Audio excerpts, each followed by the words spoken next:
"Mommy," she whispered, tugging Diamond's hand. "That man keeps staring at us." Diamond's brows furrowed. "What man, baby?" Calla pointed across the ballroom with the innocence only a child could wield. Her mother's eyes followed the gesture, and the world stopped spinning. There, at the far end of the room, by the golden centerpiece arch and signature, Champagne Tower, stood a man in a black tuxedo that fit him like sin in memory. Alaric. No, it couldn't be. But it was. Her breath caught. Welcome, beautiful souls, to love and twilight, a place where hearts connect. Emotions flow, and stories of love, hope, and healing come alive. Here, every moment is a chance to embrace the magic of love, learn from past scars, and discover new beginnings. If love has ever touched your life, whether through joy, pain, or growth, then this channel is truly for you. Don't just watch. Be part of the journey. Drop your thoughts in the comments, share your experiences, and let your voice inspire others.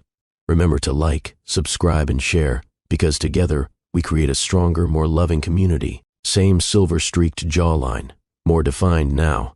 Same broad shoulders, same steel-gray eyes, unmistakable, unforgiving, undeniable. And yet, the way he was looking at her, frozen, stunned, devoured, he mouthed her name. Diamond? Even through the music and clinking glasses and soft laughter around them, she heard it, felt it. The sound sliced through her bones. A lump formed in her throat. She hadn't heard that voice in 9 years. She clutched Calla's hand tighter, the blood draining from her face. Alaric took one step forward. Her mind screamed, "Don't you dare." But he dared. And so did fate, because just then, the bride-to-be floated across the room in her glittering champagne gown. "Diamond." The woman squealed with delight. "I didn't know you'd actually show up." Liana, her stepsister, dripping in Cartier, radiant as a curated magazine spread. She walked straight toward them, laced her arm through Alaric's, and smiled with effortless pride. "I see you've already met my fiancé," she said sweetly. Diamond blinked. "Your fiancé?" Alaric's gaze hadn't moved an inch from her face. Liana leaned her head on his shoulder. "We're getting married tomorrow. Isn't it wild? He's so private about everything. But you know me, big celebrations only." The world tilted. She felt Calla's small fingers squeeze hers again. "Mommy, why is the groom still staring at us like that?" Diamond wanted to vanish. Right there, right into the marble floors or the floral wall or the Dubai skyline itself. Instead, she swallowed. "Of course," she said with a tight smile. "Congratulations. I didn't realize. I wasn't expecting." Liana laughed. "No one ever expects love to show up like this.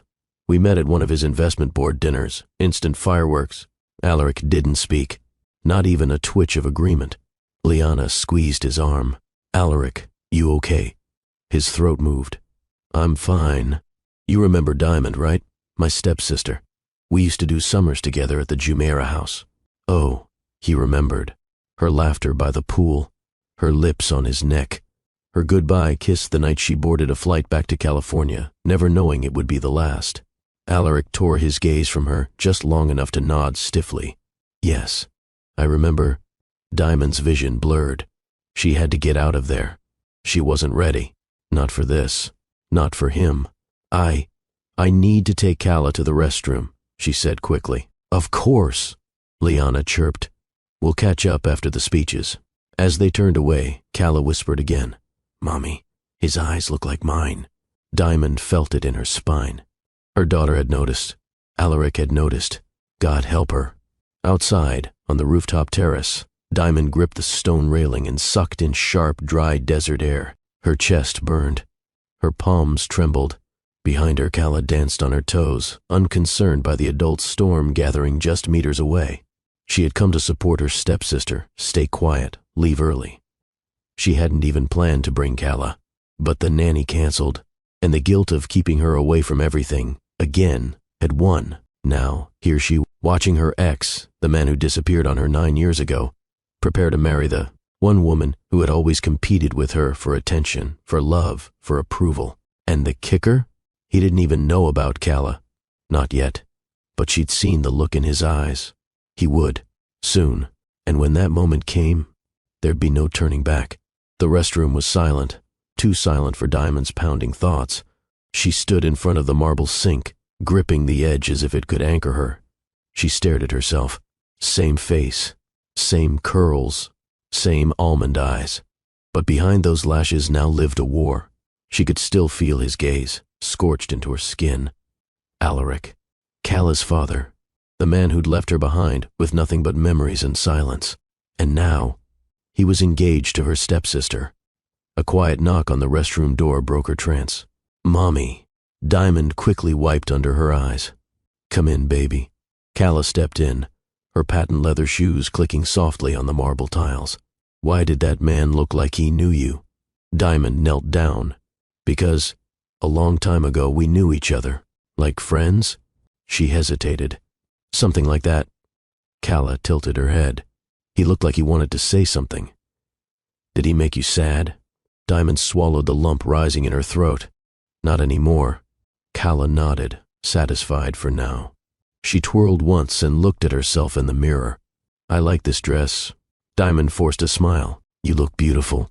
She reached into her clutch, reapplied her lipstick, and straightened up. Her spine stiffened. She had to survive this night. She would. Back in the ballroom, speeches had begun. Liana's laughter echoed through the air, bouncing between golden chandeliers and tipsy chatter. She stood on the elevated platform near the cake, microphone in hand, her arm looped tightly through Alaric's. He looked like a statue, polished, perfect, and entirely out of place. "Thank you all for coming," Liana beamed.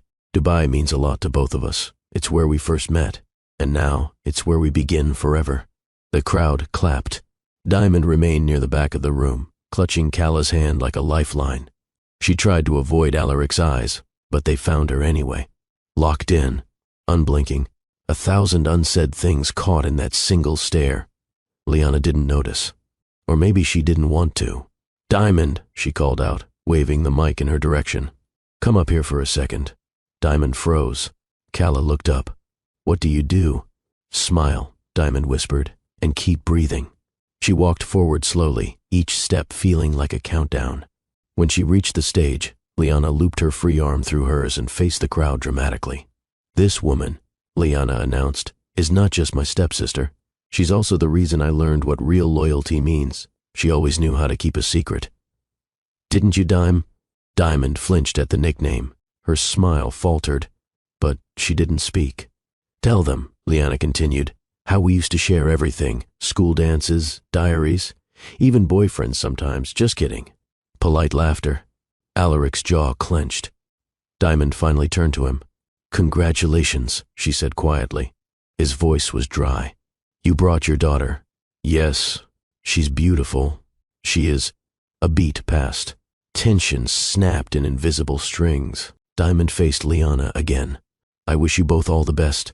Liana smiled, pleased with herself. "Isn't he just perfect?" Diamond met Alaric's eyes one last time. "Perfect doesn't always mean forever." Liana laughed as if it were a joke. Alaric didn't. Later that night, while most guests mingled near the open bar, Diamond stood alone at the edge of the rooftop. The city lights below blurred into stars. Alaric approached without a word. "You shouldn't be here," she said, not turning around. "I had to see you." "Well, you've seen me. Go back to your fiancé." He moved beside her. "You should have told me." Diamond turned sharply. "Told you? You vanished. I was pregnant and terrified." His expression broke, just slightly. "I didn't know." "Didn't know? Or didn't want to? I swear to you, Diamond, I never knew. I would have." Her voice sliced through his. "She's mine, Alaric. Mine. And you don't get to come back and make claims because fate threw us into the same ballroom." He didn't flinch. "Look at her," she whispered. "Look closely. You'll see the truth in her eyes."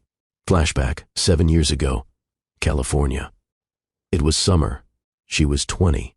He was 26. They met at a gallery opening. He was just starting in mergers. She was visiting relatives. What began with wine and flirtation ended in 4 stolen nights of messy, unfiltered love.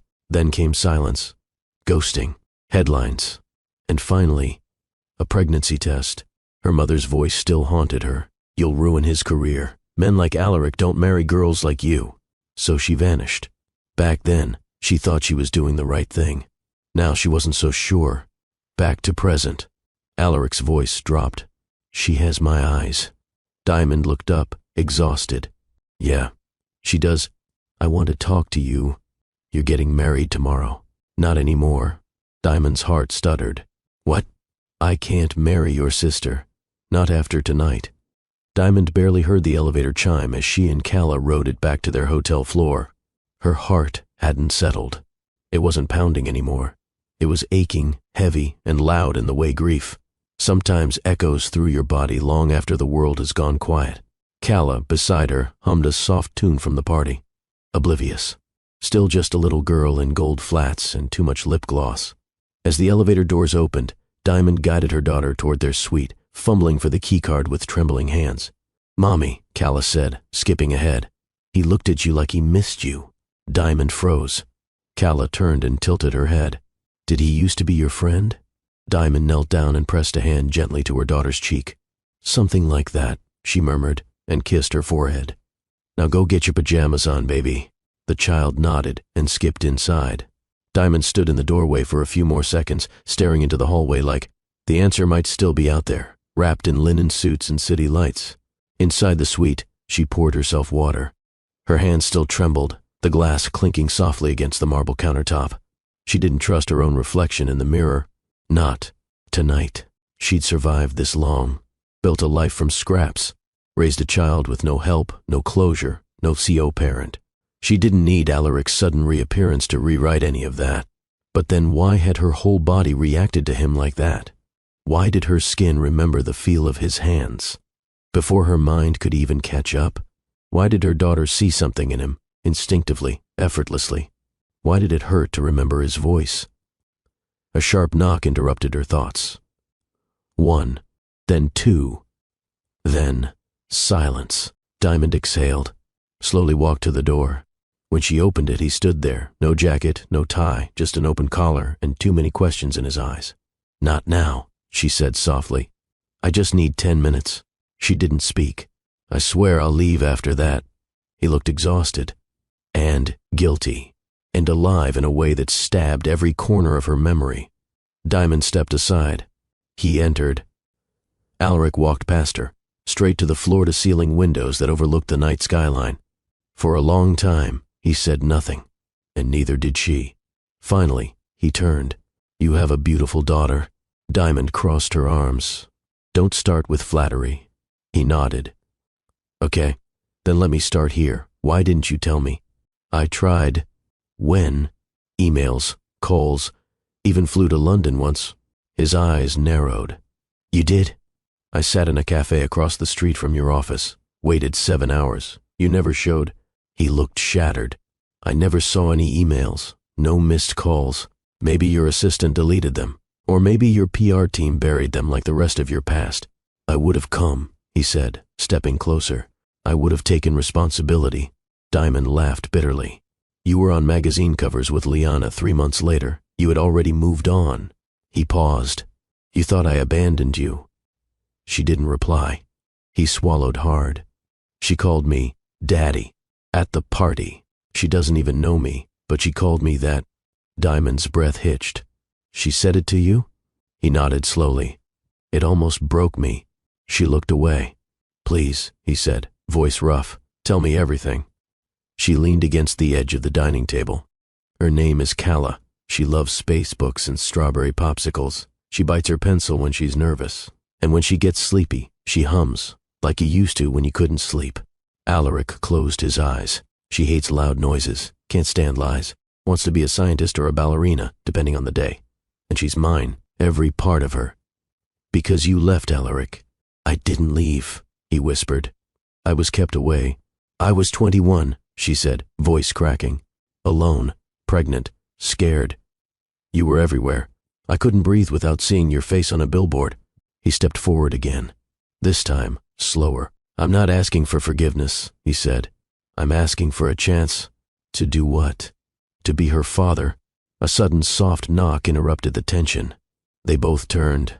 Calla peeked out from the bedroom. Mommy? I had a nightmare. Diamond started to go, but Alaric gently stopped her. May I?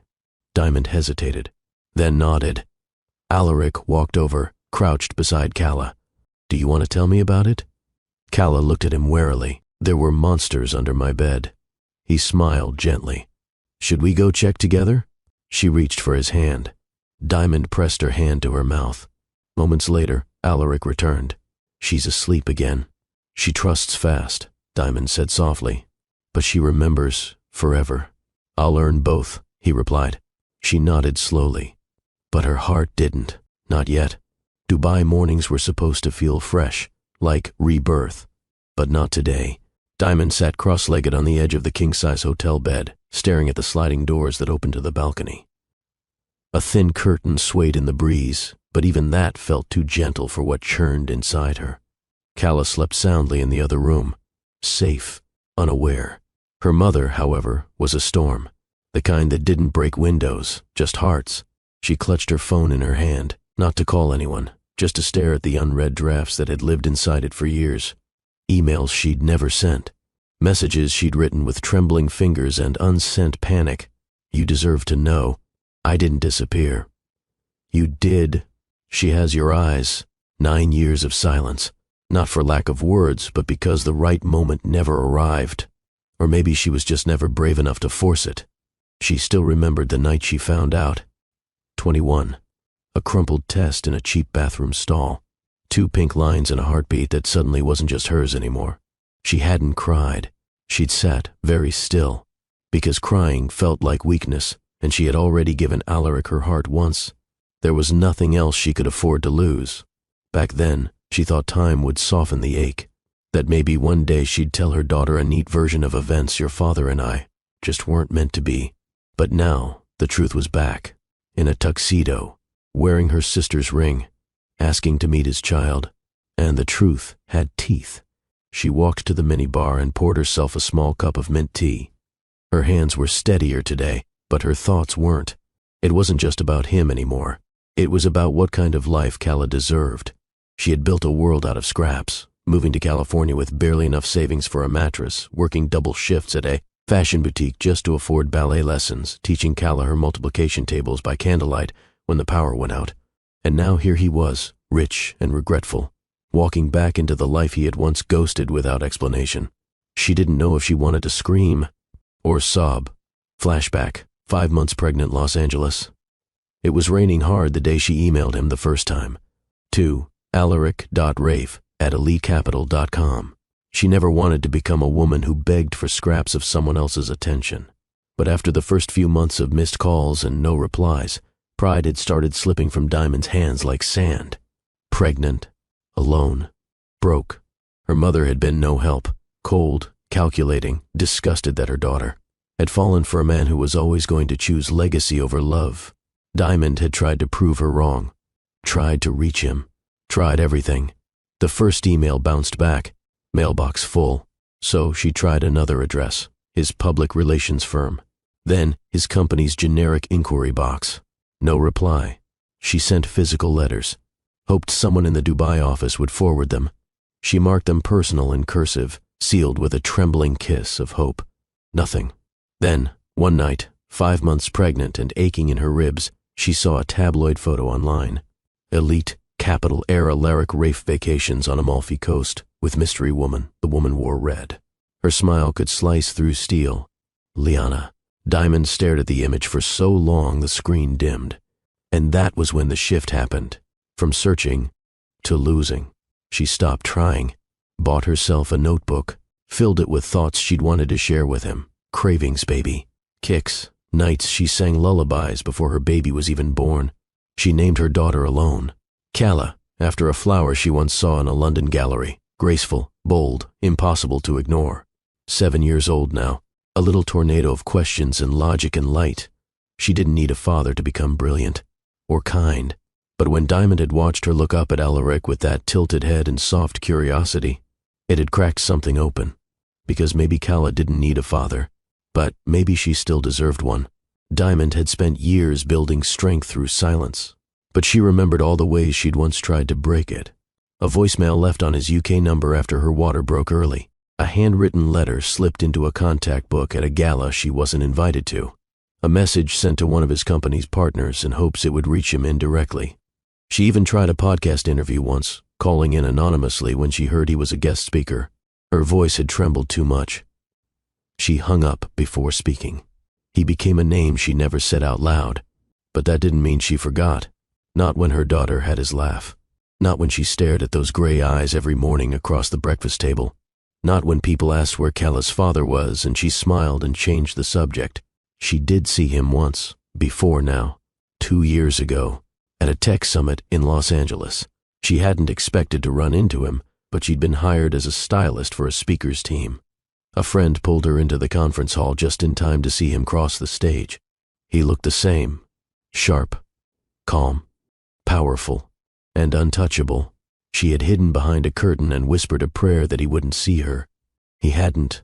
Afterward, she'd walked into a quiet service hallway and cried, not because she missed him, but because she realized she was invisible to him now, like a story he'd once read and never picked up again. But now he had seen her, and more than that, he'd seen Callah. That changed everything. Diamond sat by the hotel room window, her knees pulled to her chest, Callah still asleep in the next room. The skyline blinked slowly. Dubai was waking up again. She didn't feel anger anymore, not in the same sharp way. It had shifted into something else, a cold, slow ache, because now that Alaric knew. The silence wasn't protective anymore. It was exposed, naked, vulnerable. She had nothing left to hide, and everything left to lose. Callah twirled slowly in front of the full-length mirror, the hem of her white sundress floating around her knees. "Does this one make me look like a cloud?" she asked. Diamond smiled faintly from the edge of the bed. "A very fashionable cloud." The girl giggled, then turned serious. "Are we going back to the wedding today?" Diamond shook her head. "No, sweetie. The wedding's been rescheduled." "Why?"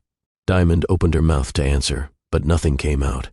"How do you explain to a 7-year-old that the man she met yesterday was once the love of your life, the boy who vanished, and now the man's staring at you like his whole world cracked open?"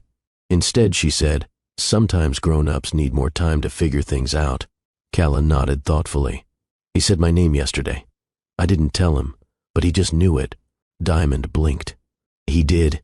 "Yeah," Callah said, picking up her sparkly shoes and sitting cross-legged on the floor. "He said it like he was remembering something special." Diamond didn't move. "Do you know him from a long time ago?"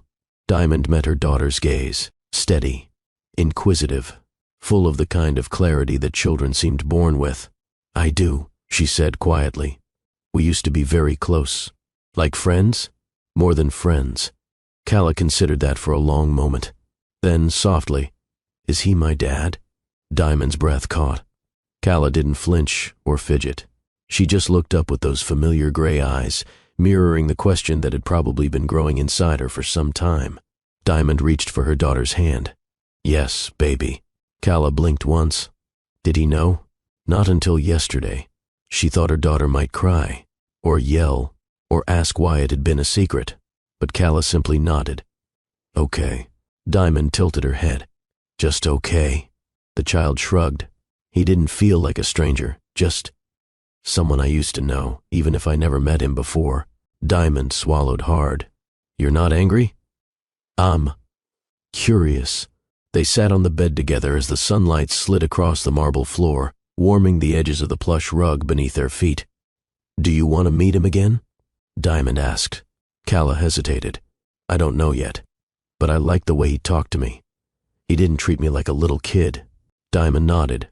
"He has a lot to learn." "Do you think he wants to?" "I think he's trying."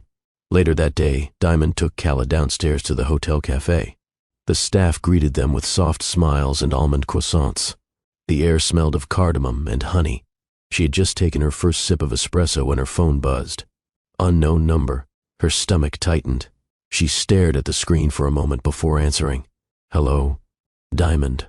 It was his voice. Soft. Cautious. "Yes. I didn't want to push, but I'd like to talk. When you're ready." She hesitated. "I'm with Callah." There was a pause on the line. "Would it be all right if I saw you both?" Diamond glanced at her daughter, who was busy drawing constellations in syrup on her plate. "I'll let you know," she said. "I'll wait." He didn't ask how long, didn't plead, just offered the space. She hung up without saying goodbye. That evening, as she helped Calla with her science workbook, her mind kept drifting back to that call. To the man who once held her under the stars and whispered that the world would never be too big for their love. To the man who'd vanished. To the man who now knew. Calla looked up mid-sentence. "Do you think he likes dogs?" Diamond blinked. "What?" "Mr. Alaric. If he becomes my dad, will he let me have a puppy?" Diamond smiled. "I don't think that's how it works, baby." Later, when Calla had fallen asleep curled up in bed, Diamond stood by the window again. Her phone buzzed. A new message. From Alaric Rafe. "I won't pressure you, but I'm staying in Dubai until I earn the right to look her in the eyes again." Diamond read the words twice. No begging, no manipulation, just intention. Her thumb hovered over the screen. She typed, "We'll meet. One day soon, somewhere quiet." And for the first time in years, she didn't feel like she was drowning in unfinished stories. She felt ready to begin again. Calla twirled slowly in front of the full-length mirror, the hem of her white sundress floating around her knees. "Does this one make me look like a cloud?" she asked. Diamond smiled faintly from the edge of the bed. "A very fashionable cloud." The girl giggled, then turned serious. "Are we going back to the wedding today?" Diamond shook her head. "No, sweetie. The wedding's been rescheduled." "Why?" Diamond opened her mouth to answer, but nothing came out. How do you explain to a 7-year-old that the man she met yesterday was once the love of your life, the boy who vanished, and now the man staring at you like his whole world cracked open? Instead, she said, "Sometimes grown-ups need more time to figure things out." Calla nodded thoughtfully. "He said my name yesterday. I didn't tell him, but he just knew it." Diamond blinked. "He did?" "Yeah," Calla said, picking up her sparkly shoes and sitting cross-legged on the floor. "He said it like he was remembering something special." Diamond didn't move. "Do you know him from a long time ago?" Diamond met her daughter's gaze. Steady, inquisitive, full of the kind of clarity that children seemed born with. "I do," she said quietly. "We used to be very close. Like friends? More than friends." Calla considered that for a long moment. Then, softly, "Is he my dad?" Diamond's breath caught. Calla didn't flinch or fidget. She just looked up with those familiar gray eyes, mirroring the question that had probably been growing inside her for some time. Diamond reached for her daughter's hand. "Yes, baby." Calla blinked once. Did he know? Not until yesterday. She thought her daughter might cry, or yell, or ask why it had been a secret, but Calla simply nodded. "Okay." Diamond tilted her head. "Just okay?" The child shrugged. "He didn't feel like a stranger, just someone I used to know, even if I never met him before." Diamond swallowed hard. "You're not angry?" Curious." They sat on the bed together as the sunlight slid across the marble floor, warming the edges of the plush rug beneath their feet. "Do you want to meet him again?" Diamond asked.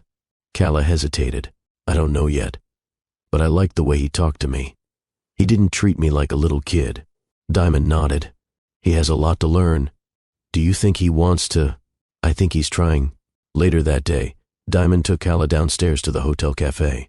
The staff greeted them with soft smiles and almond croissants. The air smelled of cardamom and honey. She had just taken her first sip of espresso when her phone buzzed.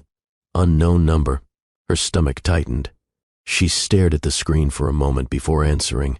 "Hello?" "Diamond." It was his voice. Soft. Cautious. "Yes. I didn't want to push, but I'd like to talk. When you're ready." She hesitated. "I'm with Calla." There was a pause on the line. "Would it be all right if I saw you both?" Diamond glanced at her daughter, who was busy drawing constellations in syrup on her plate. "I'll let you know," she said. "I'll wait." He didn't ask how long. Didn't plead. Just offered the space. She hung up without saying goodbye.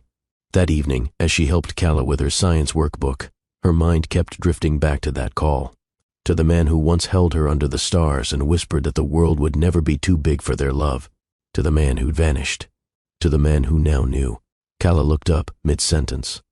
"Do you think he likes dogs?" Diamond blinked. "What?" "Mr. Alaric. If he becomes my dad, will he let me have a puppy?" Diamond smiled. "I don't think that's how it works, baby." Calla grinned.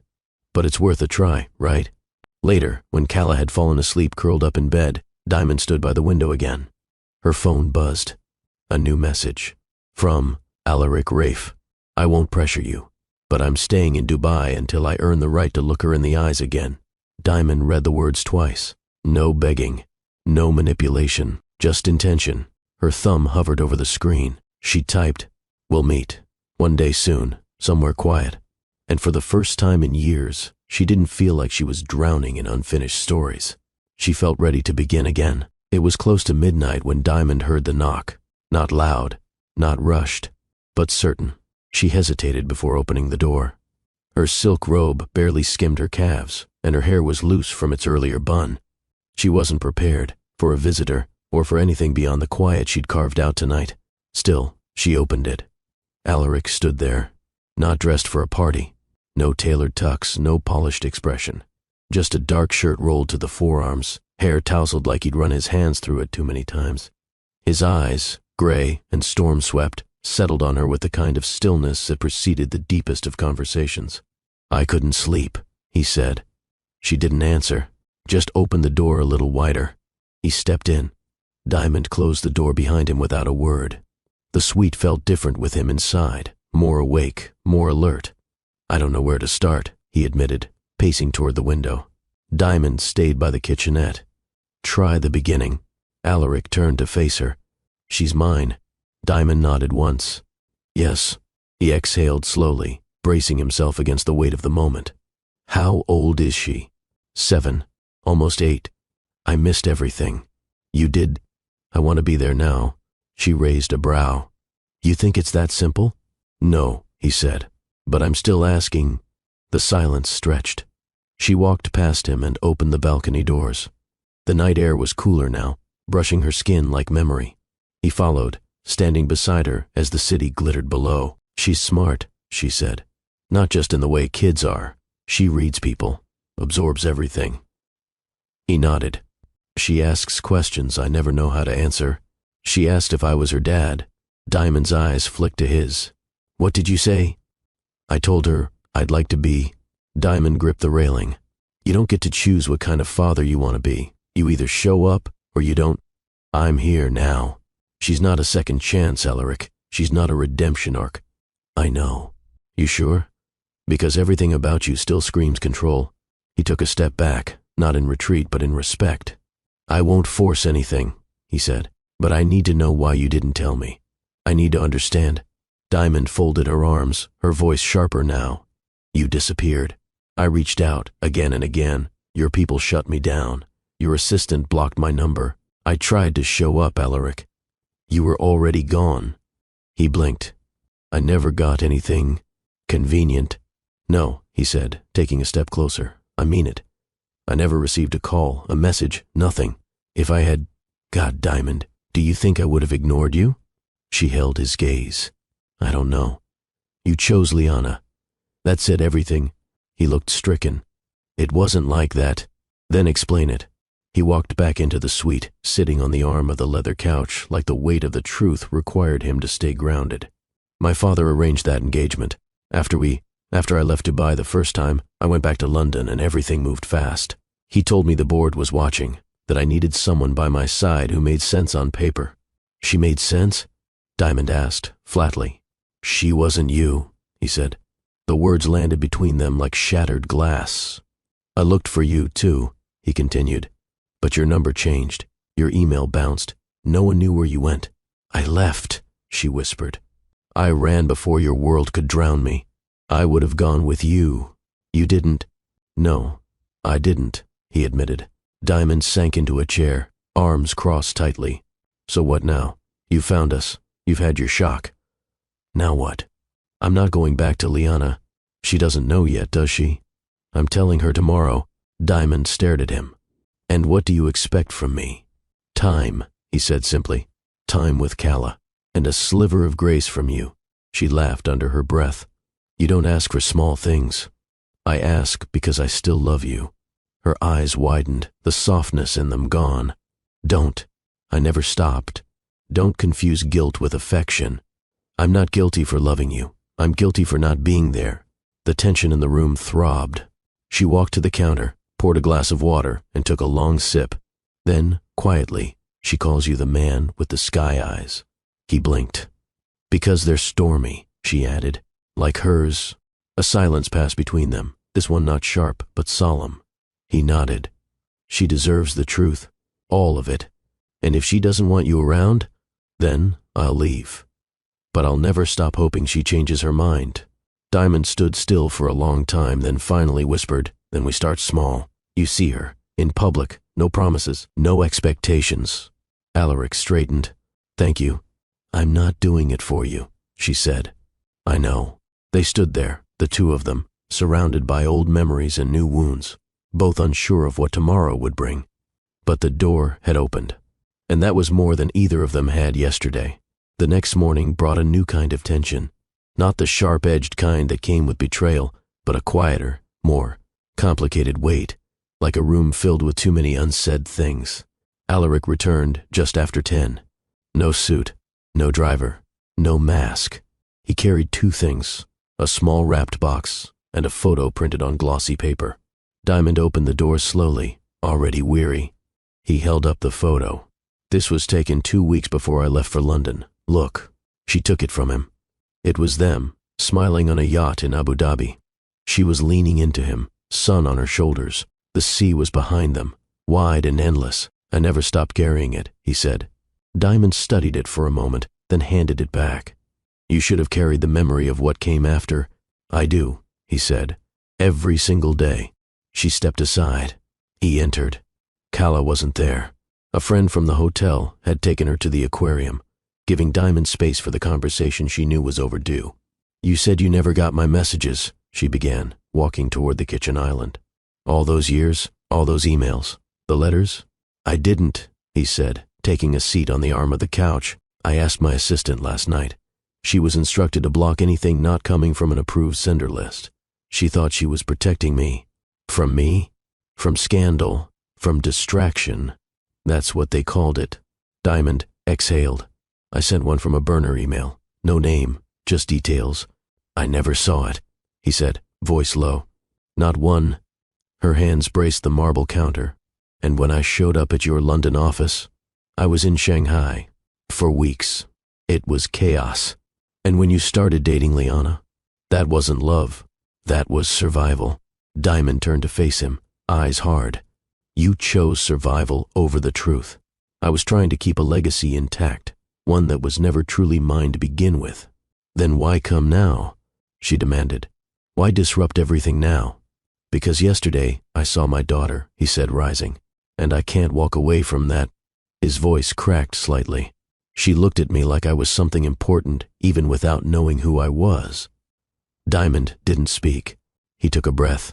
I want her to know. I want her to decide if I belong in her life. She crossed her arms.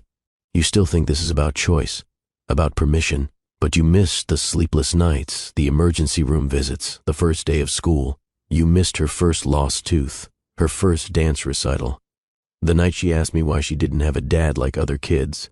Alaric flinched. You don't get to walk in now and rewrite history. I'm not trying to erase it, he said. I just want a place in her present.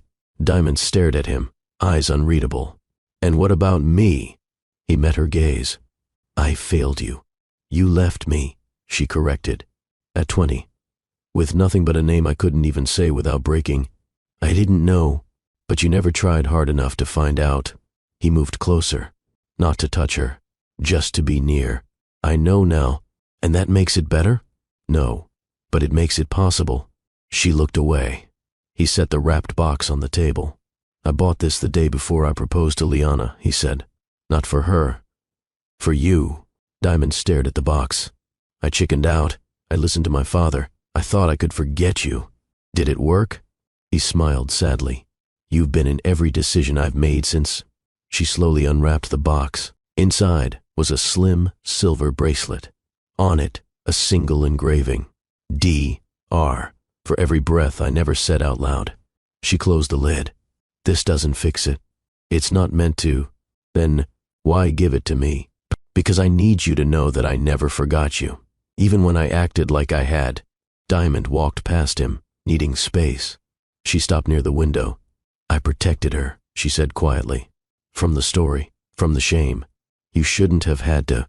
No, she said, glancing over her shoulder. I shouldn't have. But I did. He ran a hand through his hair. Let me help now. Let me show her something real. She turned fully to him. You need to speak to her, with honesty, with patience. I will. She'll have questions. I'll answer every one. And if she shuts down? I'll wait. Diamond nodded slowly. Then, finally, she sat across from him. I'll arrange a meeting, she said. Not today, maybe not even tomorrow. But soon. Alaric exhaled, the first breath of something that resembled hope. He stood. Thank you. Diamond didn't smile, but she didn't shut him out either.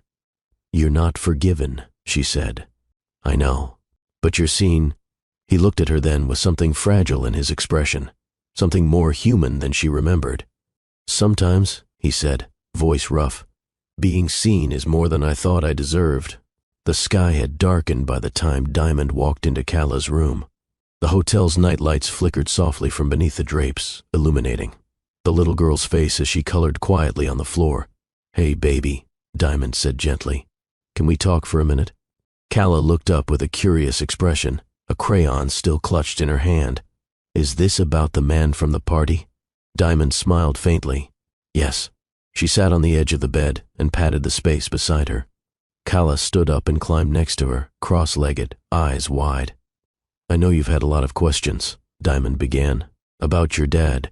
Cala's voice was small but steady. It's him, isn't it? Diamond nodded. He looked nervous.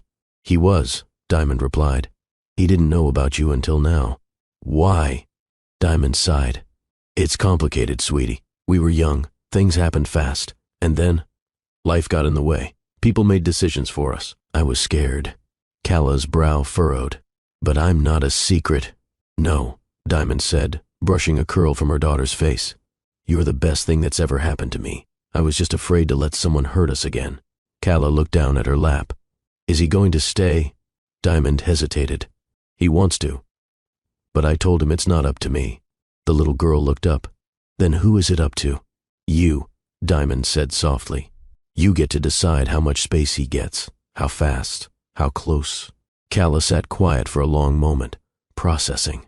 Then, without meeting her mother's eyes, she whispered, I want to see him again. Diamond's hand gently closed around hers. Okay. The next afternoon, they met on the hotel's private terrace, an open space lined with palms and shaded by flowing canopies.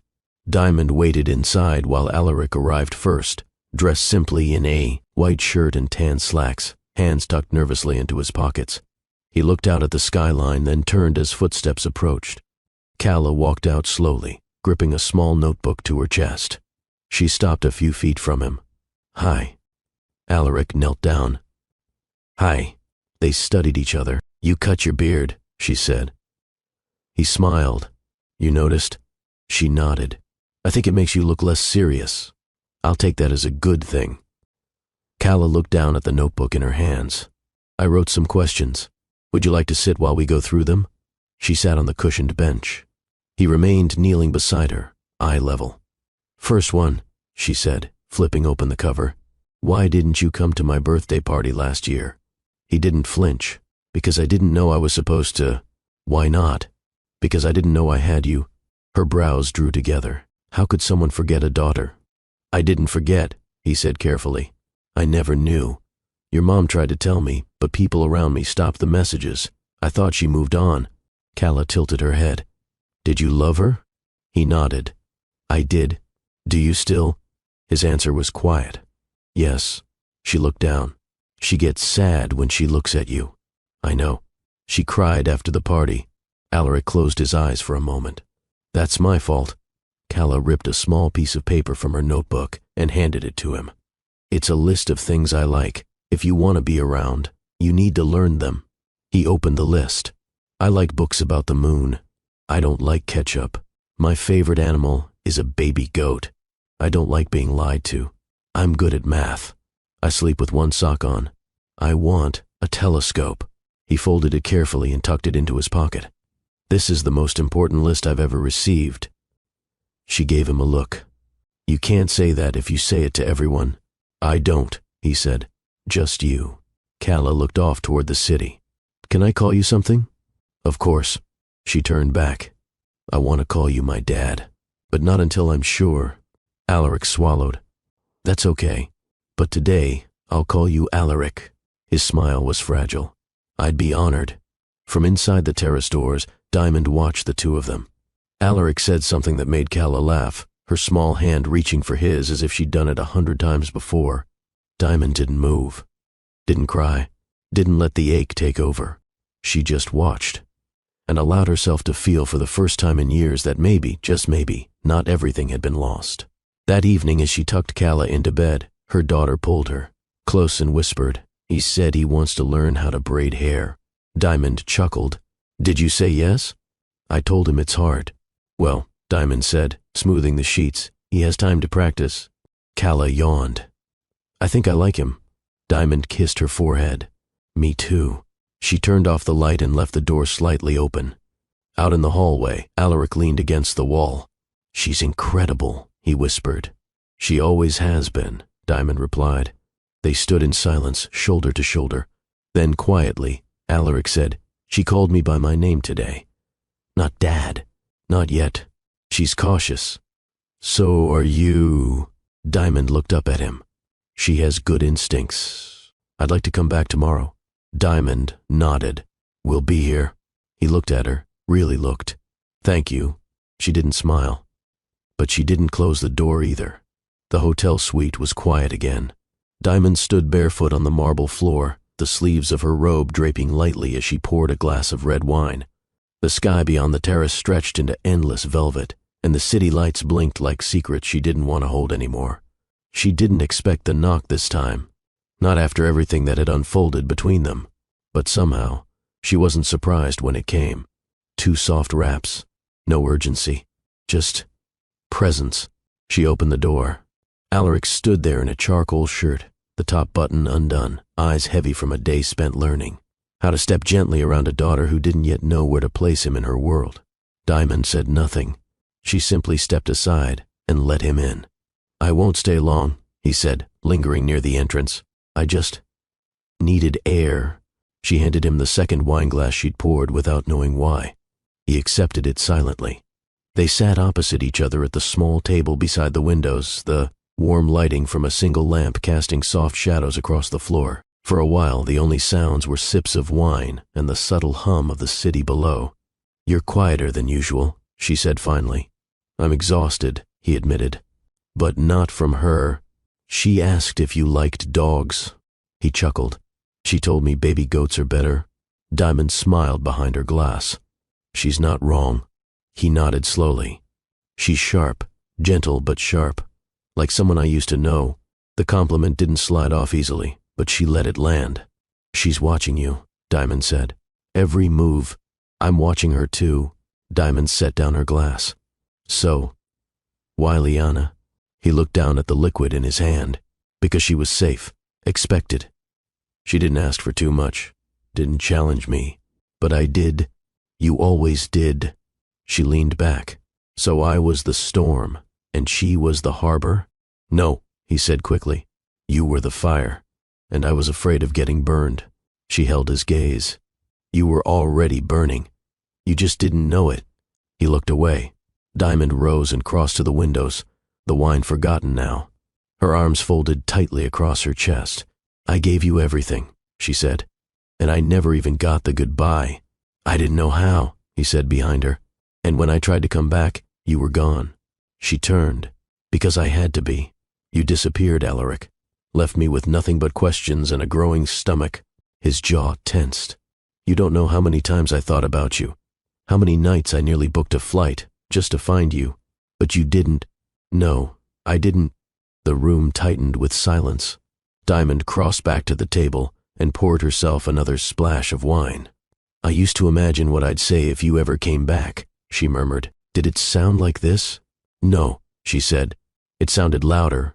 He smiled faintly. "Well, I'm here now. If you want to yell, I don't." He stood and stepped closer. "Then, what do you want?" Diamond didn't answer right away. She looked up at him, searched his face for traces of the boy she once loved. The man who broke her, the stranger she was beginning to recognize again. "What I want," she said carefully, "is not to want you, but you do." She hated how her breath caught. "Don't do that," she whispered. "Don't look at me like that." "Like what?" "Like nothing ever broke between us." His hand lifted, slow, respectful. He didn't touch her, but he was close enough for her to feel the heat of it. "Something did break," he said, "but not everything." Her lips parted. Her defenses thinned. She should have stepped back. She didn't. They stood there for a long beat, the silence turning into something more intimate than sound. "Why are you still here?" she asked softly. "Because I'm not ready to leave again." Diamond's voice dropped. "And if I let you stay, I'll take nothing you're not willing to give." That was the line, the one that cracked open the space between survival and surrender. She closed the distance first, just half a step, but it was enough. His fingers brushed hers, and the night shifted. His fingers touched hers like a memory, hesitant but known. Diamond didn't speak. She didn't need to. She leaned in, just enough, and he met her halfway. Their lips brushed once, soft, reverent, the kind of kiss that asks before it takes. When she didn't pull away, he kissed her again, slower, deeper, more certain this time. He wasn't rushing. He wasn't demanding. He was remembering. Her arms slipped around his neck, the feel of his body triggering something old and buried, something still alive. They moved in silence, no words, no negotiation, just breath and need. He kissed her jaw, her throat, the pulse beneath her skin. Her robe slid off her shoulders, landing silently on the rug. He didn't gawk. He didn't hesitate. He looked at her the way a man looks at a home he thought he'd lost forever. His palms found her waist, familiar ground. He moved gently, with the careful attention of someone memorizing something sacred. Diamond closed her eyes. For once she didn't brace herself. She let go. The bedroom was quiet but awake with heat. He laid her down gently on the bed, like something he wasn't sure he deserved to hold. Her breath caught as his lips moved along her collarbone, then lower, tracing the outline of a life he'd missed entirely. Her hips, wider than before. Her stomach, marked with the faint traces of motherhood. He kissed every inch, not with pity, with awe. He pressed his mouth to the soft stretch below her navel, the place where Calla had once grown. Her hands gripped his shoulders. She wasn't just letting him in. She was letting herself feel again. He moved over her like he'd been there all along, rediscovering the rhythm of her body and how it rose to meet his. There was no rush, no fumbling, just rhythm, heat, gratitude. Diamond exhaled sharply as his hands slid along her thighs, thumbs pressing into muscle and memory.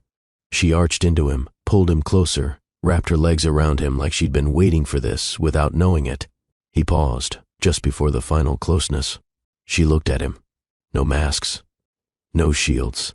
He nodded once, asking without speaking. She whispered, "Yes." And then they were no longer remembering. They were rewriting. The room grew warmer, the air heavier, their skin slick, breath tangled, mouths meeting in between gasps and groans. That had nothing to do with pleasure alone, and everything to do with healing. Diamond's back arched beneath him as he moved inside her, slow at first, like testing if this was real, then deeper, surer. Her nails pressed into his shoulder blades. His name slipped from her lips, quiet but raw. He kissed her again, long, slow. She didn't cry, but something inside her broke, not in pain, in release. Later they lay tangled in the sheets, silence wrapping around them like a fragile second skin. His fingers traced a curve of her hip. Not out of habit, out of reverence. "I thought about this," he whispered.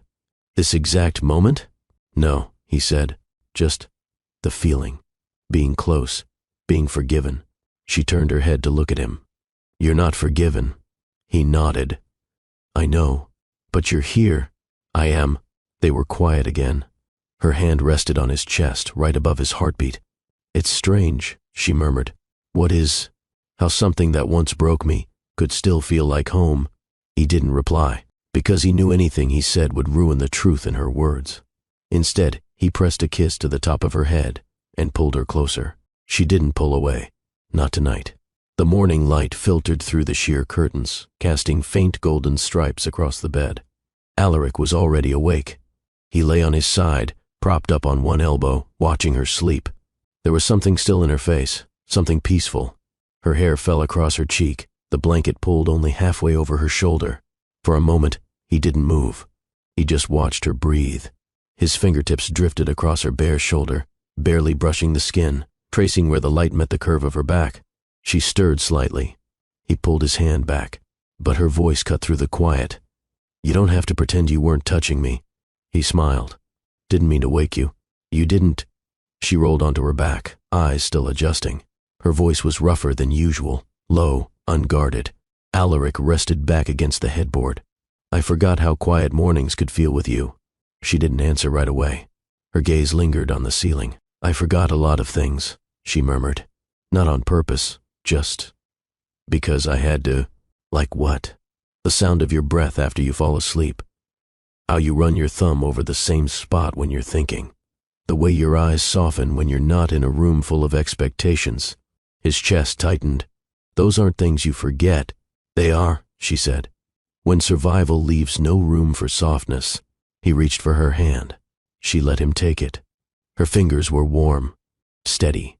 "I didn't expect last night," she said after a long pause. "Neither did I. And I'm not sure what it means." "I'm not asking it to mean anything," he said. "Not yet." They lay in silence.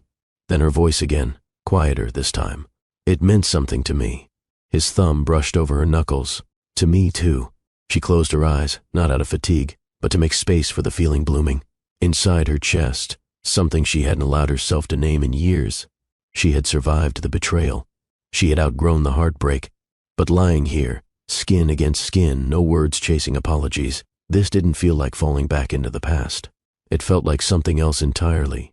Not a return, a resurrection. Alaric rose first, wrapping a blanket around his waist as he stepped into the living room. Diamond sat up in bed, watching the muscles in his back move as he poured water from the glass carafe near the minibar. He glanced over his shoulder. "I could order breakfast. Room service won't fix this." He nodded. "Didn't expect it to." She pulled her robe from the foot of the bed and slipped it on.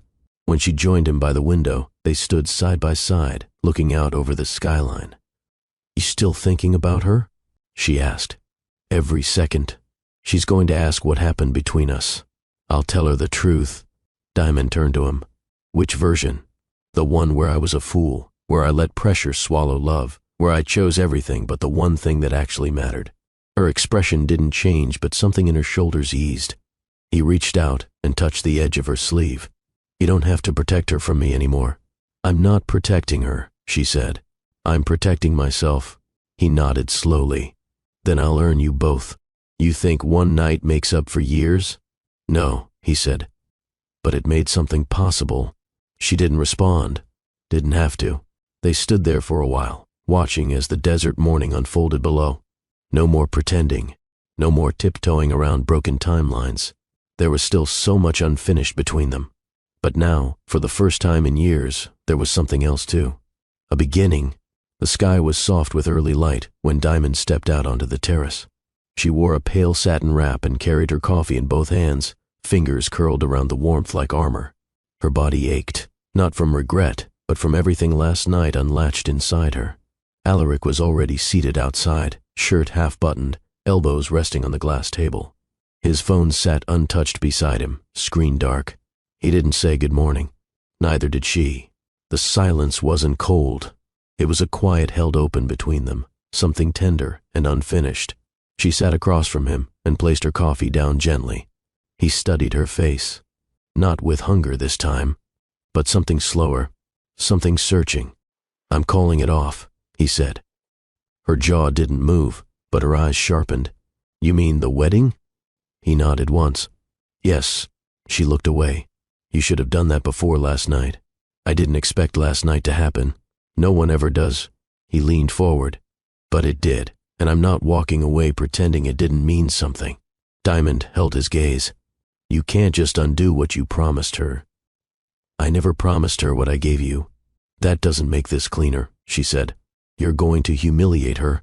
"I'm not doing it to be cruel," he said. "I'm doing it because lying to her now would be worse. She deserves the truth. So do you. So does Calla." She's your fiancée. She was... Diamond's voice turned flat. So, I'm the reason you've changed your mind? You're the reason I remembered what real love feels like. She exhaled and stood, walking to the edge of the terrace. Below, the city stretched and shimmered, unaware of the private collapse unfolding stories above. He followed her, but didn't reach for her. You think one night changes the damage? She asked. No. I think it uncovered what we both buried. She turned to face him. I'm not 20 anymore. I'm not the girl who needs you to save her. I don't want to save you. Then what do you want? To show up, he said. To take responsibility. And if I say no, then I'll stay near anyway. For her, Diamond crossed her arms. So this isn't about me. It is, he said, but not only. I can't ask for your forgiveness and pretend it's a right, but I can earn her trust. She stared at him for a long moment. Don't confuse guilt with love. I'm not guilty for wanting you. I'm guilty for vanishing. That's different. She didn't look away. I'm not here because I owe something, he continued.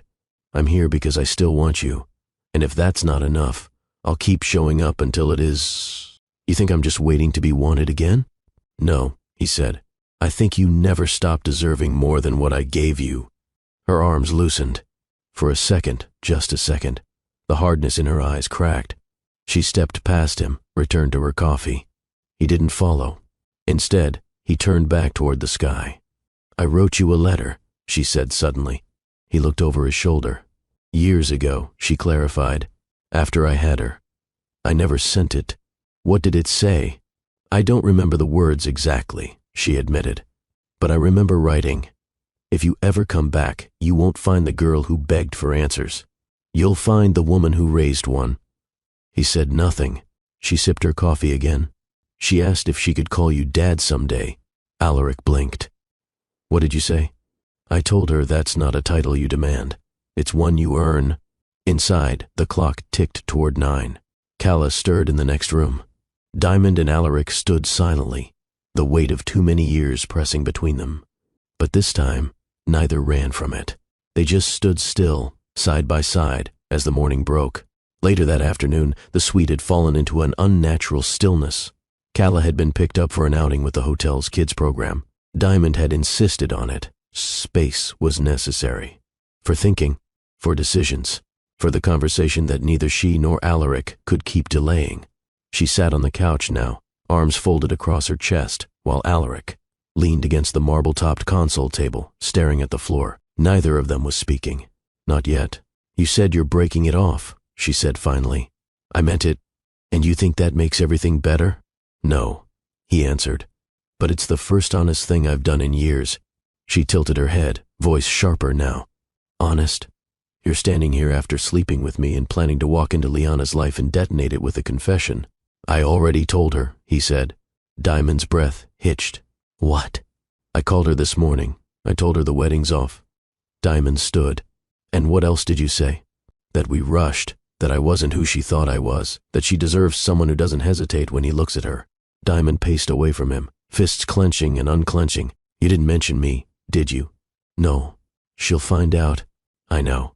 And when she does, she'll know it happened before you ended it. Yes. She turned. You just ruined 2 relationships in one day. I ruined them years ago, he said. I'm just finally telling the truth. Diamond stared at him, incredulous.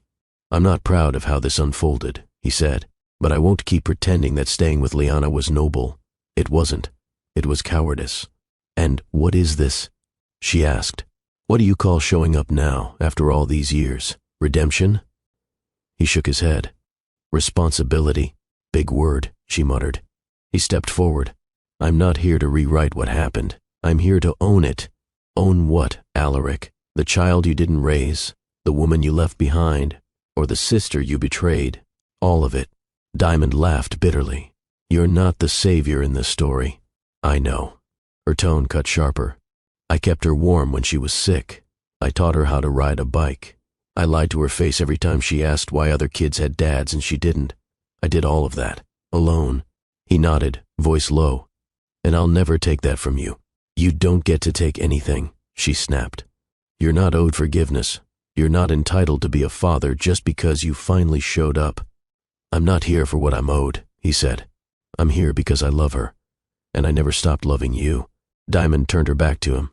She walked slowly to the wide window, arms wrapped around herself, the sky above Dubai graying with the promise of dusk. I don't know if I believe you. He stayed where he was. I wouldn't either. You're walking away from a woman you almost married, from a family legacy you spent years protecting. And now you want me to believe this is all because of love? No, he replied. Because of clarity. She looked over her shoulder. You could have had clarity before sleeping with me. He didn't deny it. I'm not mad it happened, she said. But I'm not about to let it cloud what comes next. He took a step toward her. What do you want? I want peace, she said. For her. For me. You think I'll ruin that? I think you might. He took another slow step. Then what do I need to do? She didn't answer right away. When she finally spoke, her voice was measured. Don't promise anything. Don't use words you haven't earned. Just be here. Show her consistency. Let her build trust with you on her terms. I can do that. She turned fully. And what about me? He met her gaze. I'll wait for you too. Diamond held eye contact, but her voice softened. Don't wait for me like I waited for you. That was a lonely place. I won't, he said. I'll wait differently, actively. Her face didn't give anything away, but she didn't tell him to leave. Not yet. The clock ticked past 6. Light faded behind the skyline. A soft breeze slipped in through the cracked balcony door. Diamond walked toward the kitchen, pouring herself a glass of water. Her hands no longer trembled. Alaric stood near the couch, watching her in silence. When she returned, she handed him a small notepad. What's this? A list of her routines, she said. When she eats, what calms her when she's upset, what shows to avoid. She hates anything too loud. He opened it. Handwritten notes filled the first few pages. Precise, thoughtful, protective. She talks in her sleep, Diamond added, but only when she's had too much sugar. Alaric looked up at her. Thank you. I'm not giving you permission, she said. I'm giving you instructions. What you do with them is up to you. He nodded. I won't waste them. Diamond took a seat at the table. This time, her shoulders didn't look so guarded. He joined her, and for the first time in years they sat across from each other, not as unfinished, lovers or bitter exes, but as two people tethered by something more permanent. A child, a past, and maybe a path forward. The next morning arrived with a stillness that didn't feel peaceful. Diamond stood at the bathroom sink, brushing Callah's curls as the little girl hummed softly. The window was cracked, letting in the distant sounds of the city coming to life below. Mommy, Callah said, watching their reflection. Is he coming today? Diamond paused. Do you want him to? Callah thought for a moment. Only if he wants to braid my hair. Diamond smiled gently. He might need a few lessons first. Can you teach him?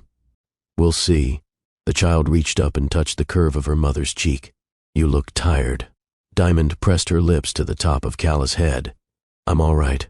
An hour later, the three of them sat on the grass near the edge of the marina boardwalk. Diamond had chosen the location carefully, public, open, relaxed. Callah sat between them, focused on organizing her stickers by color. Alaric watched her hands with fascination. She does that when she's anxious, Diamond said softly. Grouping things. Gives her focus. He nodded. Callah looked up. I'm not anxious. Just don't like messy patterns. Alaric raised both hands in surrender.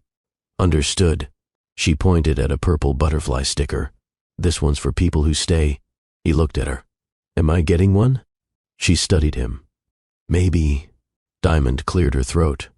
Callah, do you want to show him what you drew? Callah reached into her tote bag and pulled out a folded sheet of paper. She handed it to Alaric, watching his reaction carefully. He unfolded it. It was a drawing. 3 stick figures holding hands beneath a yellow sun. One was clearly Callah. One had long curly hair. The third had gray eyes drawn extra big. The caption at the top said, If you want to be here, be here. Alaric blinked. I don't draw people who leave, Callah said. Only the ones I want to keep. He looked up, eyes damp. Then I'll try to stay. She reached into the tote again and pulled out a hairbrush. I don't need a perfect braid, she said. Just don't pull too hard. He laughed softly. Deal. Diamond sat silently as she watched Alaric fumble his way through a clumsy lopsided braid. Calla winced twice, but didn't complain. When he was done, she ran to a nearby tree to find the purple butterfly sticker. Diamond turned to him. "That's the test." He chuckled. "And how'd I do?" "She gave you a second chance braid." "That's better than a sticker." He exhaled, a quiet laugh under his breath. "I'll take it." Diamond's gaze lingered on him. "You're not good at this. I'm aware. But you tried." "I'll keep trying." She nodded. Later, in the hotel room, Calla curled up on the couch watching a documentary about whales. Her head rested against a pillow, her eyelids drooping. Diamond and Alaric stood in the kitchenette. "I spoke to her pediatrician," Diamond said. "If we do this, if you're going to be present, we need to talk about logistics. I've already looked into schools, and I'm moving my primary office to Dubai." She narrowed her eyes. "That's a big shift." "It's not a sacrifice," he said. "It's a correction." Diamond folded her arms. "And what do you want from me?" He looked at her, steady. "Time, honesty, and whatever you're willing to give after that. I can't promise anything." "I'm not asking for a promise," he said. "I'm asking for a decision." She turned her head. "It's not about choosing you." "I know. It's about choosing what's right for her." He nodded. "Then let's start with the truth," she said. He waited. "We tell her everything," she continued. "Not all at once, but piece by piece. No more guessing, no more vague answers. And if she asks why we weren't together all this time, then we tell her we both got lost," Diamond said. "But we're learning how to be found." Alaric's jaw clenched. "I can live with that." That night, he stayed late, not out of comfort, but out of quiet agreement. They didn't touch. They didn't need to. Diamond walked him to the door. Just before leaving, he looked at her, hesitant. "She looked at me differently today. She saw you trying." "And you?" he asked. She didn't look away. "I'm watching." His chest rose with a breath he didn't release until she closed the door. Inside, she leaned against the frame, eyes shut. Outside, he walked toward the elevator, with the memory of her voice tucked inside his chest like a vow. The hotel's terrace garden was quiet in the early evening, lit by hanging lanterns that swayed with the breeze. Low shrubs lined the perimeter, offering privacy from the surrounding bustle. Diamond and Alaric had chosen this spot with care, a space that felt open, but not overwhelming, familiar, but not distracting. Calla sat on the stone bench between them, her legs swinging slightly above the ground. She was holding a cup of mango juice, stirring it slowly with her straw, not drinking. She looked at Diamond first. "You said we'd talk today." Diamond nodded, her voice even. "Yes, sweetheart. It's time." Calla shifted her gaze to Alaric, then back to her mother. "Are you going to tell me everything?" Diamond reached for her hand. "As much as we can. And we'll keep telling you more, when you're ready." Calla glanced at Alaric again. Her expression wasn't angry, just cautious, calculated, quietly strong in the way she always was when something mattered. "Okay," she said. Alaric leaned forward slightly, elbows on his knees. "Can I start?" Calla nodded once. He took a breath. "I didn't know about you. Not until that night at the party. If I had, I would have come a lot sooner." "You didn't know I existed?" she asked. "No. Your mom tried to tell me, but I never got the messages. I wasn't looking in the right places." "Why weren't you looking for her at all?" Alaric hesitated. "Because I made a mistake. A really big one." He looked at Diamond, then back at the child between them. "I let other people decide what my life should look like. I ignored what I felt because I thought being successful meant following a plan. I didn't realize how much I'd lost until it was too late." Calla stirred her drink again. "So, you left her?" "Yes. And she raised me alone." "She did." The girl nodded. "She's really good at it." Alaric smiled softly. "I can tell." Diamond watched her daughter process. No tears, no raised voice, just quiet absorption. Calla leaned back slightly. "Do you want to be in my life now because you feel bad?" "No," Alaric said.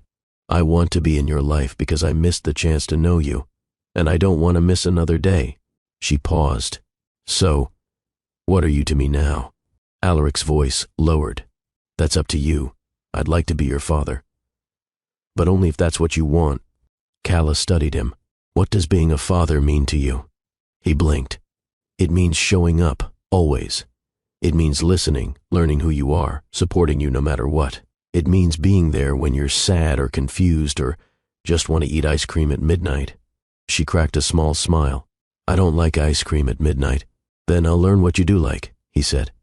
In moments like these, love reveals its true colors, sometimes tender, sometimes bittersweet, yet always powerful enough to shape our hearts. What about you?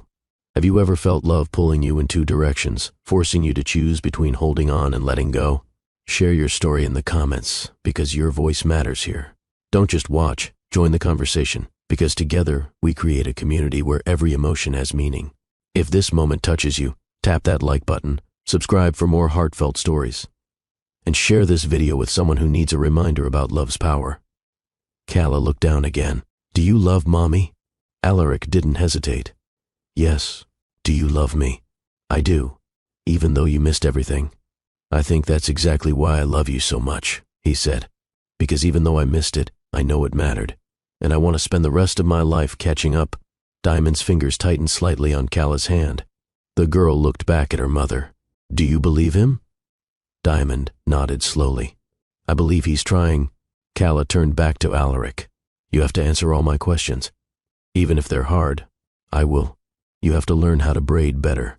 I'll practice, and if you leave again, I'll know I'm not leaving, he said. Not ever again. She stared at him for a moment, then slid her juice onto the bench and crawled into his lap. Alaric froze, then wrapped his arms around her slowly, carefully. Diamond blinked, chest tightening as she watched her daughter press her cheek to his shoulder. I don't know if I'm ready to call you Dad, Calla whispered. You don't have to, he said. But I think I want to one day. Alaric held her a little closer. That would mean everything. They stayed like that, under the lantern light, surrounded by the scent of jasmine and the rustle of palm leaves. Diamond didn't interrupt. She just watched her daughter breathe, curled into a man she never thought would have the courage to return. Later, as they walked back to the suite, Calla held both their hands, one on each side, balanced, steady. I think I want to tell my friends about you, she said to Alaric. He smiled. What would you say? That you used to be lost, she replied. But then you figured out how to find your way. Diamond looked over at her daughter, surprised. Calla shrugged. That's kind of what happened, right? Alaric looked at Diamond, and for once she didn't look away. The three of them stepped into the elevator together. Not a family yet, but closer than they'd ever been.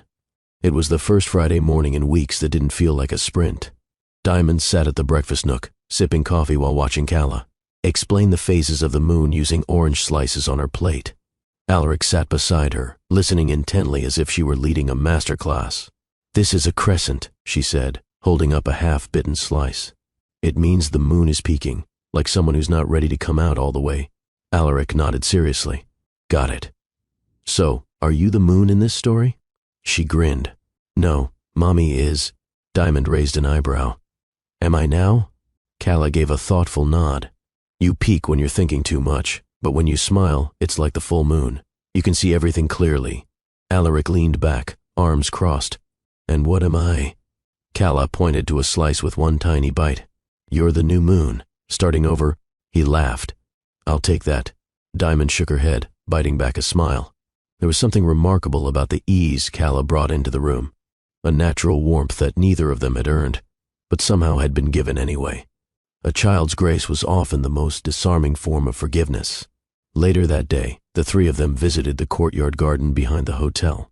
Calla had brought a sketch pad and her new pack of markers. She claimed a quiet bench while Diamond and Alaric found shade under a tree nearby. She's adapting faster than I expected, Alaric said. She's been waiting longer than you know, Diamond replied. He looked over at the little girl bent over her sketch pad. She's brilliant. She's cautious. He nodded. She asks questions I don't always know how to answer. She always has, Diamond said. She studies people, keeps track of tone, details. What you forget to say, she remembers louder. I've noticed. They fell quiet. Diamond tucked her feet beneath her on the bench. Did she ask you anything today? Yes, he said. She asked if I was scared. Diamond turned her head. And what did you say? I said yes. To what? To all of it. to trying and failing, to not being enough, to the chance that she might change her mind. And she told me that being scared is what people feel before they decide to be brave. Diamond's expression didn't shift, but her chest rose with a slow breath. She said that? Alaric nodded. Word for word. Diamond looked over at her daughter. She gets that from my mother. Alaric glanced at her, surprised. The sharpness, she clarified. The quiet. The parts that notice everything, even when no one's talking. I thought your mother was cold, she finished. She was, but she saw everything, and she raised me to prepare for being left. He didn't respond. Diamond looked back at Calla. I tried to raise her differently. You did? She turned to him. Did you tell her about Liana? No, he said. Not yet. She'll find out. I'll be the one to tell her, he said. When she's ready. I won't make her learn anything about me from someone else. Diamond studied him. You've changed. No, he said. I just ran out of lies to believe about myself. Her gaze lingered for a moment longer, then returned to Calla. I wonder what she's drawing. Should we ask? No, Diamond said softly. Let her come to us. When Calla finally returned, she handed them each a folded page. For you, she said to Alaric. And you. Diamond unfolded hers first. It was a drawing of the three of them sitting on a bench. Her, in her favorite red wrap dress. Alaric, in a shirt he no longer owned but she remembered vividly. And Calla in the middle, arms outstretched, touching both hands. The caption underneath said, Families aren't born. Sometimes they have to find each other. Alaric opened his. It was a single sketch of him alone, kneeling with a long crooked braid. In his hands and a small speech bubble that read, Learning, not perfect. His eyes didn't lift from the page for several seconds. When they did, they were glassy. You gave me 2 drawings, he said softly. Calla smiled. That one's for when you feel bad. He knelt down to her level. I don't deserve this kind of kindness. She tilted her head. Maybe not yet. But you're trying. He touched her cheek. Thank you. I haven't decided if I'll call you Dad yet. You don't have to, but I might when I forget why I didn't want to. Alaric didn't respond. He just pulled her into a hug, one arm around her back, one hand covering the crown of her head. Diamond watched the two of them quietly. Her daughter, the girl she had once protected from the weight of history, was now the one teaching forgiveness without even naming it. And Alaric, once the sharpest wound, was now being reshaped by every word, every look, every scrap of grace this little girl offered him. That night, Diamond tucked Calla in and sat with her for a while, watching as her daughter blinked up at the ceiling. Mom? Yes? Is he going to live here? Diamond considered the question. Maybe not yet, but nearby. So I can see him a lot? If that's what you want. Calla nodded. Okay. She reached for Diamond's hand. I don't feel like something's missing anymore. Diamond kissed her fingers. That's all I ever wanted for you. Calla whispered, I think I might love him. A little. Diamond's chest clenched. That's okay. I still love you more, she added quickly. Diamond smiled. You don't have to choose. The following evening unfolded slower than most. There was no agenda, no big conversations waiting, just quiet steps towards something more stable. Diamond sat cross-legged on the carpet in the center of the suite's living room. She held a comb in one hand, separating sections of Calla's curls. Her daughter was focused on the tablet in front of her, watching a nature documentary, eyes wide with curiosity. Alaric sat a few feet away, studying every twist of Diamond's fingers. You braid with your fingers, not just your hands, she said without looking up. Is that a riddle? He asked. She smiled faintly. No, just muscle memory. Calla turned slightly. You have to feel where the hair moves. Got it, Alaric said, watching more intently. Fingers, not fists. Diamond finished the braid and tied it with a purple band. Calla reached behind her to feel the shape. Perfect. I had help, Diamond said. Calla looked at Alaric. Want to try one? He froze. You're trusting me with that already? I trust the braid, she said. Not your skills. Diamond handed him the comb. Be gentle. He moved behind Calla, carefully placing his hands on her shoulders before taking a section of hair. She didn't flinch, but her brow furrowed slightly. Not that tight, she said quickly. Okay. Okay. Diamond leaned back, watching as he fumbled with the strands. He was clumsy, cautious, overthinking every motion. Calla sighed. You're holding it like it's going to explode. He relaxed his grip. That better? A little. The braid was uneven, a bit frizzy, and one loop stuck out near the end, but it held. Calla reached back and touched it. It's not horrible. Alaric chuckled. High praise. You get better with practice. He looked at Diamond. How many years until I catch up to this level? Diamond shrugged. Depends on how stubborn you are. I've been accused of that before. Calla slid off the carpet and padded to the mirror. She studied herself. It looks like you tried, she said. And that's more important than if it's pretty. Alaric's chest lifted with something subtle. Not pride. Something gentler. Gratitude. She turned to face him. You can try again tomorrow. I'll be ready. Later, Calla changed into her pajamas and climbed under the sheets without fuss. Diamond sat on the edge of the bed, brushing back her curls. Can he read tonight? Calla asked. Diamond looked over her shoulder. Alaric stood near the door, one of Calla's books in hand.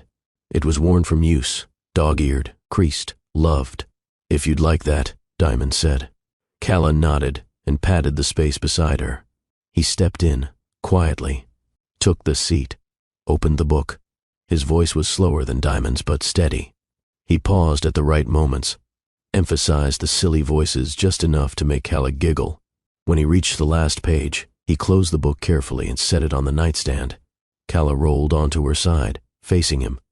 Do you have a favorite story? He considered the question. Not yet. But this one's getting close. Maybe we can write one together. I'd like that. Diamond stood and pulled the blanket over her daughter's legs. Can you stay? Calla asked Alaric. His eyes met Diamond's. She nodded. He settled into the armchair by the window. I'll be right here. Calla's eyelids drooped. Even if I wake up, even then. Diamond reached for the lamp and dimmed it until only the hallway light filtered in. They both stood over her for a moment, watching her chest rise and fall, steady and slow. She trusts you fast, Diamond whispered.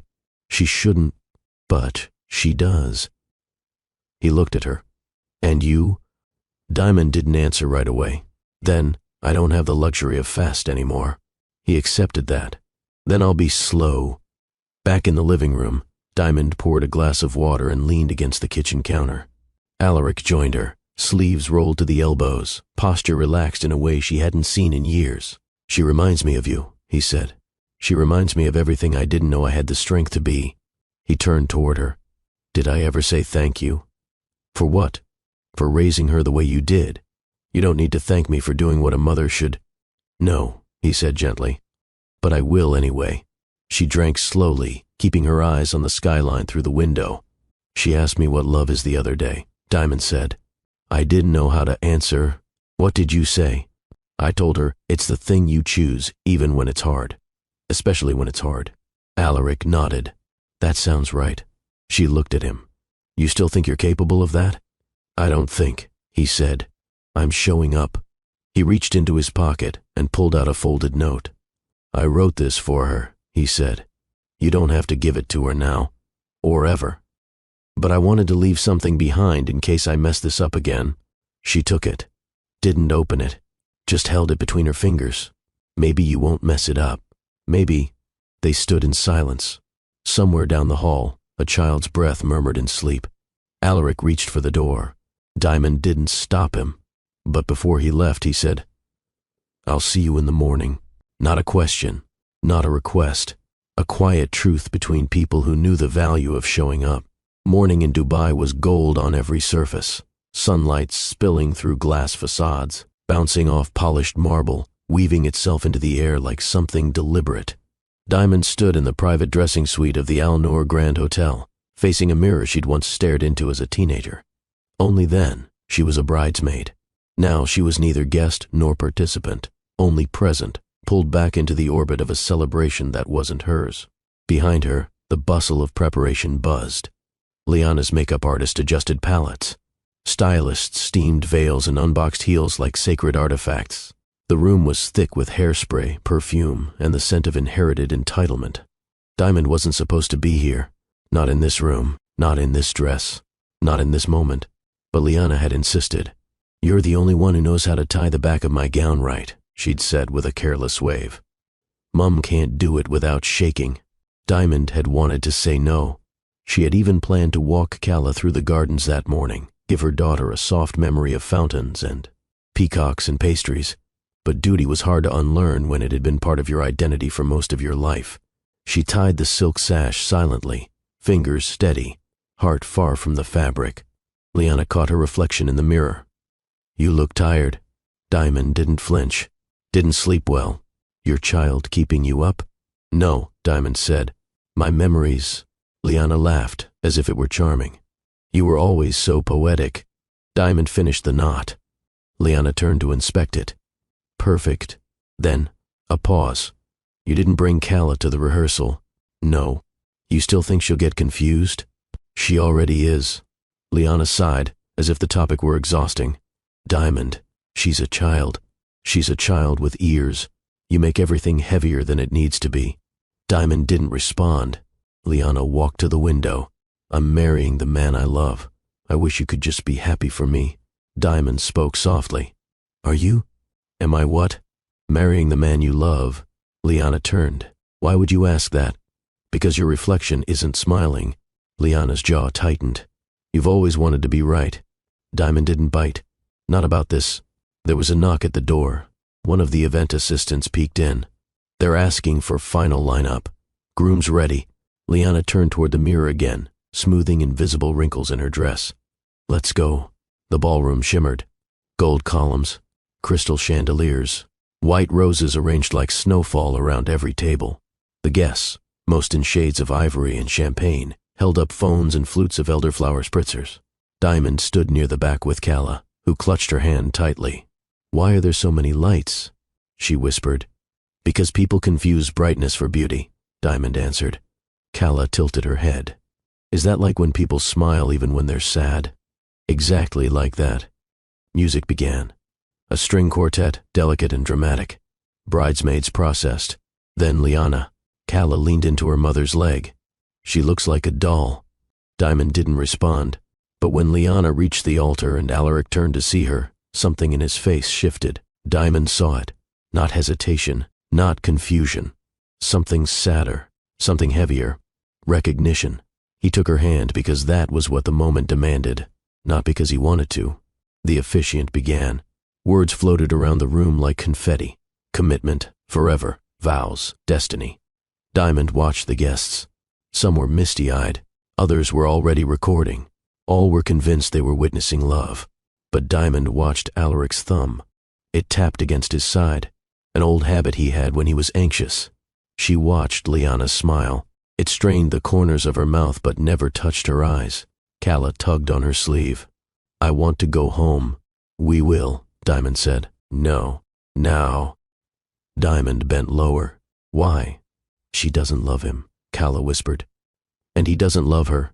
Diamond froze. "How do you know?" Calla shrugged. "I just do." Alaric's voice interrupted. "I'm sorry." The entire ballroom fell silent. The officiant blinked. Pardon?" Alaric turned to Liana. "I can't do this." A gasp echoed like thunder. "Alaric," Liana hissed, voice trembling. "What are you doing?" "I can't marry you. You're humiliating me. I'm telling the truth." He looked out into the crowd. His eyes met Diamond's, then dropped to Calla. Liana's expression shattered. "You're leaving me at the altar?" "I never should have stood here." Gasps turned to murmurs. He handed the microphone back to the officiant, then turned and walked down the aisle, not with pride, but with certainty. He stopped when he reached Diamond and Calla. "I'm sorry." Calla looked up at him. "Are you scared again?" He knelt. "Yes." She nodded. "Then be brave again." Diamond looked around. People were recording now. Whispers and flashes everywhere. "Let's go," Alaric said. "All three of us." Diamond hesitated. Not because she didn't want to, because it would mean choosing something in front of everyone who once expected her to shrink. But Calla took both their hands. "I'm tired of pretend stories." And just like that, Diamond followed her daughter and the man she once loved, out of the wedding she never asked to attend. Security didn't follow them out. They were too stunned. The guests were still glued to their chairs, half of them whispering, the other half too shocked to move. And the bride, left on the stage, barely breathing through the weight of her disbelief. Diamond, Calla, and Alaric stepped into the hotel's grand corridor, the ballroom, doors swinging shut behind them, like the end of a scene in a stage play. "I'm sorry," Alaric said, for the 5th time. Diamond stopped walking, turned to face him. "Not here." She glanced around. People were emerging from other events, hotel staff whispering into earpieces. A few curious faces were already lifting their phones. "I have a car," Alaric said. "It's waiting out front." They reached the black Maybach just as a valet stepped forward. Diamond opened the door, nudged Calla inside, then followed without another word. Alaric hesitated before rounding to the other side. Once inside, the engine purred to life, and the vehicle moved quietly through the private hotel exit. The silence between them was dense, not uncomfortable, just full of things that had no easy place to land. Diamond leaned back against the seat, Calla curled beside her, head resting on her lap. Alaric finally spoke. "I know I should have told you. Before it came to this," Diamond stroked her daughter's hair. "Told me what? That I wasn't going to marry her, but you were." "Until you weren't," he exhaled. "I thought I could live with the choice. That if I just followed through, maybe it would silence the chaos in my head. But every time I closed my eyes, I saw you two. Not just as a memory, as a future I kept pretending wasn't mine." Diamond didn't reply. The car curved onto a quieter road, palm trees lining the median. There, shadows sweeping across the tinted windows like slow-moving fingers. "I never loved her," he said quietly. "That doesn't mean she didn't believe you did." He winced. "I know. And Calla, she watched you walk away once. Now she's seen you walk away from someone else. That kind of pattern sticks." Alaric turned to her. "Do you think I'm cruel?" "No," she said. "I think you're scared of being honest until it's too late." Calla stirred lightly. "Mama," she mumbled, still half asleep. "I'm here, baby. Is he mad at us?" "No," Alaric said, voice cracking. "I could never be mad at you." Diamond's tone was calm, but firm. "She doesn't understand why people make loud choices when quiet ones hurt less." Alaric looked away. "I never meant to make her doubt anything." "But you did." They rode in silence again for several blocks. Then Diamond pulled a soft throw blanket from the side compartment and draped it over Calla's legs. "She asked me once if weddings are supposed to be happy." Alaric glanced at her. "What did you say?" "I told her they should be." "And now?" Diamond sighed. "Now, I think they should be honest." The car pulled into the private entrance of the Palms family suite wing, a section reserved for long-term stays. It was quiet here. No press, no floral arches, just clean paths and lush privacy. Alaric stepped out first and opened the door for Diamond and Calla. "I can carry her," he offered. "No need," Diamond said gently. "She needs me right now." Inside the suite, Diamond laid Calla on the master bed, removing her shoes and smoothing her curls. Alaric stood in the doorway, unsure if he was welcome past it. Diamond looked at him. "Come in, but be quiet." He stepped forward. "Do you need help with anything?" "I need the truth," she said. "All of it. No performance, no rehearsed lines." Alaric took the chair across from the bed. "Ask anything." Diamond lowered her voice. "Why did you say yes to marrying Liana in the first place?" He rubbed the back of his neck. "Because I thought I owed it to her family. After everything, I thought it would restore something." "What?" "My place, my reputation, even my peace, if I'm being honest. But you knew it wasn't love. I convinced myself love could come later." Diamond's eyes didn't soften. "And when did you realize that wasn't true?" "The day I heard Calla laugh in your apartment." Diamond looked down. "She laughed with her whole body," Alaric said. "And in that moment, I knew I'd been living outside my own life, watching it happen, pretending it was enough. She's a child, Alaric, not your redemption story. She's my daughter.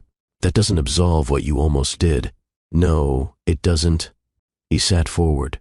"But I'm trying, not for applause, not even for forgiveness, just to stop running." Diamond walked toward the window. The view stretched out across the coastline. The sea shimmered like nothing had changed in the world, even though her heart knew better. "You left me with pieces," she said, "and I glued them together into someone I'm proud of." "I know," he whispered. But if you're going to be in our lives, you don't get to bring the windstorm again. He nodded. Then I'll be still. Until you say otherwise. She turned to face him. And for the first time in years, there was no bitterness in her expression. Only boundaries. And something that looked like grace. The ballroom was no longer a celebration. It was a postscript. Liana stood under the crystal chandelier that had been the centerpiece of every photo backdrop, her veil discarded on the floor like a confession. Guests tiptoed around her, unsure whether to offer comfort, privacy, or just disappear. Her mother approached cautiously. "Sweetheart." Liana didn't answer. She kept staring at the aisle. Empty now. Alaric's footsteps were long faded, but their imprint was burned into the silence. "I told you," her mother whispered, brushing a trembling hand against her back. "I told you, when he didn't propose sooner, when he didn't move into your place." Liana's shoulders stiffened. "Not now, Mum. But this is exactly." "I said not." The sharpness in her voice cracked the last of her composure. Her knees buckled, and she collapsed onto the nearest chair, bouquet still clenched, fingers whitening around the stems. "What did I do wrong?" she whispered, voice breaking. Across the ballroom, servers collected untouched hors d'oeuvres. The quartet quietly packed up their instruments. Half the guests had already left under the guise of emergencies and other obligations. Her father approached next, trying to put on a brave front, but Liana stopped him with a look. "I don't need fixing. I need space." He nodded and backed away. Liana closed her eyes. She saw herself walking toward him, veil fluttering, smile practiced. She saw his face as he turned, polite, not passionate, gentle, not lit. And then she saw his eyes drift. Past her, toward Diamond. She felt it before she registered it. The truth had always been there, even beneath the layers of planning, even inside the rings he'd custom ordered. A man doesn't pause in his soul when he's about to choose right. He hesitates when he's still haunted by wrong, or something he never stopped wanting. Back at the suite, Calla had finally fallen asleep. Diamond sat beside her, smoothing her brow, heart heavy with too many questions and no safe answers. Alaric was gone. He said he needed to speak to Liana's family, to explain, to own his mess. But she knew what that really meant. He needed to face the weight of what he'd shattered, and she wasn't going to stand beside him as a prop. Diamond walked into the living room and opened the curtains. The Dubai skyline blinked in soft amber lights, a city glittering with too much possibility. She poured a glass of water and sat at the edge of the plush sectional, staring out, but not really seeing. Was love enough? That question had gnawed at her for years. First, when she'd discovered she was pregnant. Then when she'd watched her daughter fall asleep without ever meeting her father. And now, when that very man walked away from a life of polished comfort to reclaim a piece of his past. But love, if that's what it was, had always been tangled with timing. And timing was rarely kind to women like her, who had learned to make peace with silent exits and stitched up promises. She remembered Liana as a little girl, hiding behind her mother's legs. The same sister who used to beg Diamond to braid her hair and sneak her snacks when the house was quiet. How did they get here? Was the past that fragile? A knock came at the door. Diamond didn't move at first, but then she heard the second knock, softer. She opened it. It wasn't Alaric. It was Liana. Her makeup was smudged, eyes bloodshot, veil gone. She looked less like a bride and more like someone who had just walked out of a storm that only she could see. Diamond opened the door wider. Neither said anything for a long beat. Finally, Liana spoke. "Is she asleep?" Diamond nodded. Just now. Liana stepped inside and walked toward the couch, as if retracing memories from another version of herself. "I don't want to scream," she said, "or throw things, or ask you why." Diamond didn't sit.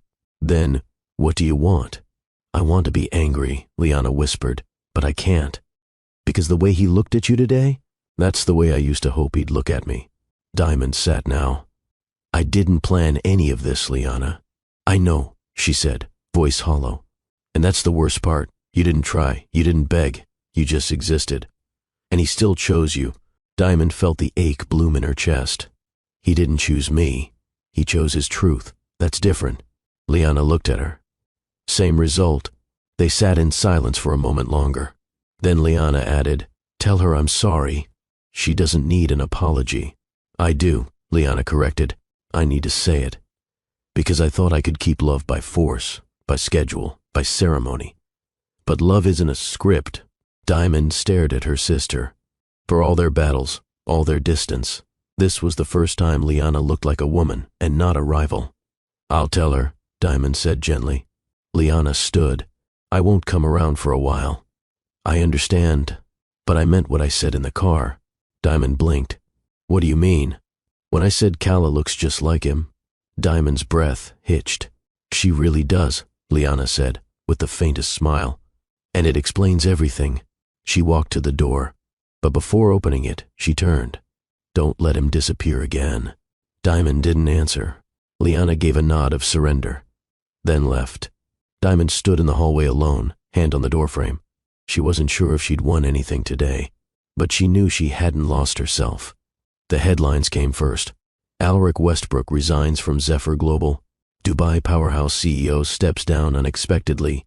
Billionaire walks away from fortune. What's next? But Diamond ignored them. She didn't need the world's opinion. She had her own to wrestle with. It was a Tuesday when Alaric knocked on her door. Not with flowers, not with some contrived gesture. Just a man, holding a resignation envelope in one hand and a folded piece of construction paper in the other. Calla answered. Her eyes lit up. "Daddy." She threw herself into his arms, laughing, before noticing the paper in his hand. "What's that?" she asked. "A map," he said. "To where?" "To a better way." Diamond appeared behind them, dressed in a white tee and denim skirt, barefoot on the polished floor. She didn't smile, but she didn't shut the door either. Alaric stood, holding the paper out to her. She unfolded it. It was a hand-drawn layout of their neighborhood. A tiny red dot marked a new building site 2 streets from Calla's school. The words beneath the dot read, "Where I'll be, if you need me." She looked up. "You're building a home?" "I'm building a life, the job. It came second for too long. Now it's staying there." Diamond folded the paper again, quietly. "You gave up your board seat?" He nodded. "Stepped down completely. No press release, no strategic pivot, no new role lined up. Just done." "Why?" "Because showing up for her in pieces isn't fatherhood, and chasing you with half a heart isn't love." Diamond leaned against the doorframe. He stepped inside without waiting for permission, but slowly, like someone crossing sacred ground. "I already leased the apartment on Jumeirah Crescent," he added. "It's temporary, just until construction finishes." Diamond raised a brow. "You really moved?" "This morning. And your team?" "I told them they deserve a leader who's all in. I wasn't. So I let go." She tilted her head. "You're not a man who lets go of power easily." "No," he said. "But I'm learning how to hold peace instead." Calla tugged on his sleeve. "Can you pick me from school tomorrow?" He crouched beside her. "Only if you promise not to make me sing in front of your classmates again." She giggled. "No promises." Diamond's face softened, just a little. That evening, she watched from her balcony as the sun bled orange across the desert skyline. She hadn't asked him to prove anything. She hadn't demanded sacrifice. She knew how empty it felt when someone gave something up only to make a point. But this felt sincere. There were no grand speeches, no rehearsed lines, just acts, quiet, grounded acts that didn't need applause. She turned when she heard the front door open again. Alaric had returned, this time with 2 cups of mint tea and a small plate of honeyed dates. He placed them on the side table. "I remember you said this was your comfort ritual," he said. "I did. I figured it was time to learn your rituals, not just your rhythms." They sat in silence as the breeze stirred around them. She took a sip. "Bit strong," she noted. "I panicked at the herb shelf." A small laugh slipped past her lips. And just like that, something shifted. Not rushed, not certain, but open. The next day, he stood outside Calla's school, leaning against the garden wall in a casual blue shirt and tan trousers. Parents gave curious looks, whispers trailing in his wake. He didn't flinch. When Calla spotted him, she ran so fast her backpack swung wildly. He caught her mid-air, spinning once before settling her on his hip. "I told everyone you're the best at push-ups. Did you also tell them I can't sing?" She giggled. Diamond walked up slowly. "You're early." "I didn't want to miss anything." She looked at him, hair tousled from the sun, sleeves rolled up. He looked nothing like the man from the billboards. and everything like the one her daughter trusted without flinching. Later that week, Diamond received a call from Cala's teacher. "I just wanted to say," she began carefully, "it's rare to see such a gentle co-parenting approach." Diamond was quiet. "He doesn't try to overshadow you. He listens. He shows up." Diamond swallowed. "Thank you." She hung up, stared at her phone. Then, without thinking, she texted, "Dinner tomorrow?" "Just us three. Nothing fancy." Seconds later, the reply came. "Anywhere you are is fancy enough." Mornings began with small things now. A gentle knock, a fresh cup of Ethiopian roast on the windowsill, a sticky note beside it, "Thought you'd need fuel." Sometimes it was green tea instead. Other times, chamomile. He never stayed long. Just long enough to see her eyes squint at the first sip, the faintest curl at the corner of her lips when the taste hit right. He never asked to come in. He never leaned too close. There were no kisses. No, "what are we now" conversations. Just the quiet hum of a man showing up, and the even quieter rhythm of a woman slowly letting him. It became a routine. Wednesday evenings after Cala's ballet, Alaric would meet them by the courtyard bench, always 5 minutes early. Diamond would sit beside him, 2 paper cups between them, and listen as Cala described every pirouette with dramatic flair. He never interrupted, never corrected, only listened. When Diamond spoke, it was often in observations. "The jasmine's blooming early this year. Your watch is still set to New York time. Cala's picking up your eyebrow twitch when she lies." He'd chuckle. "Which one?" "The left." She never said these things to flirt. She said them because noticing was safer than remembering. One Friday evening, she invited him up.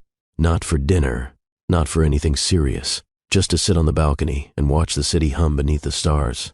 She handed him a glass of water, and he raised it like it was champagne. "To what?" She didn't answer, just tapped her glass to his. They talked about books. She preferred poetry. He liked memoirs. She told him about her college years in Abu Dhabi, how she'd studied marketing, but secretly written short stories in a beat-up notebook no one ever saw. He told her about his first company, a software firm he started at 22 that failed before its first investor meeting. They didn't talk about their past together. Not that night. Not yet. When Cala got sick for 3 days, he was there each afternoon, sitting quietly in the living room while Diamond took phone calls or prepped soup. He helped wash the dishes, even when she told him not to. He stayed on the couch, never asking for a room.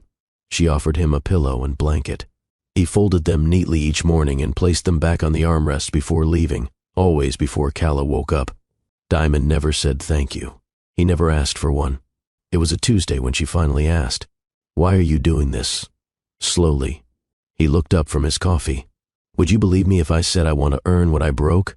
I don't believe anything easily anymore." "I know." "Then why stay?" He leaned back. "Because I'd rather be near you in patience than far from you in regret." She said nothing. But that evening, when he left the apartment, she watched from the window until his car turned the corner. 2 weeks later, they walked through a date market together.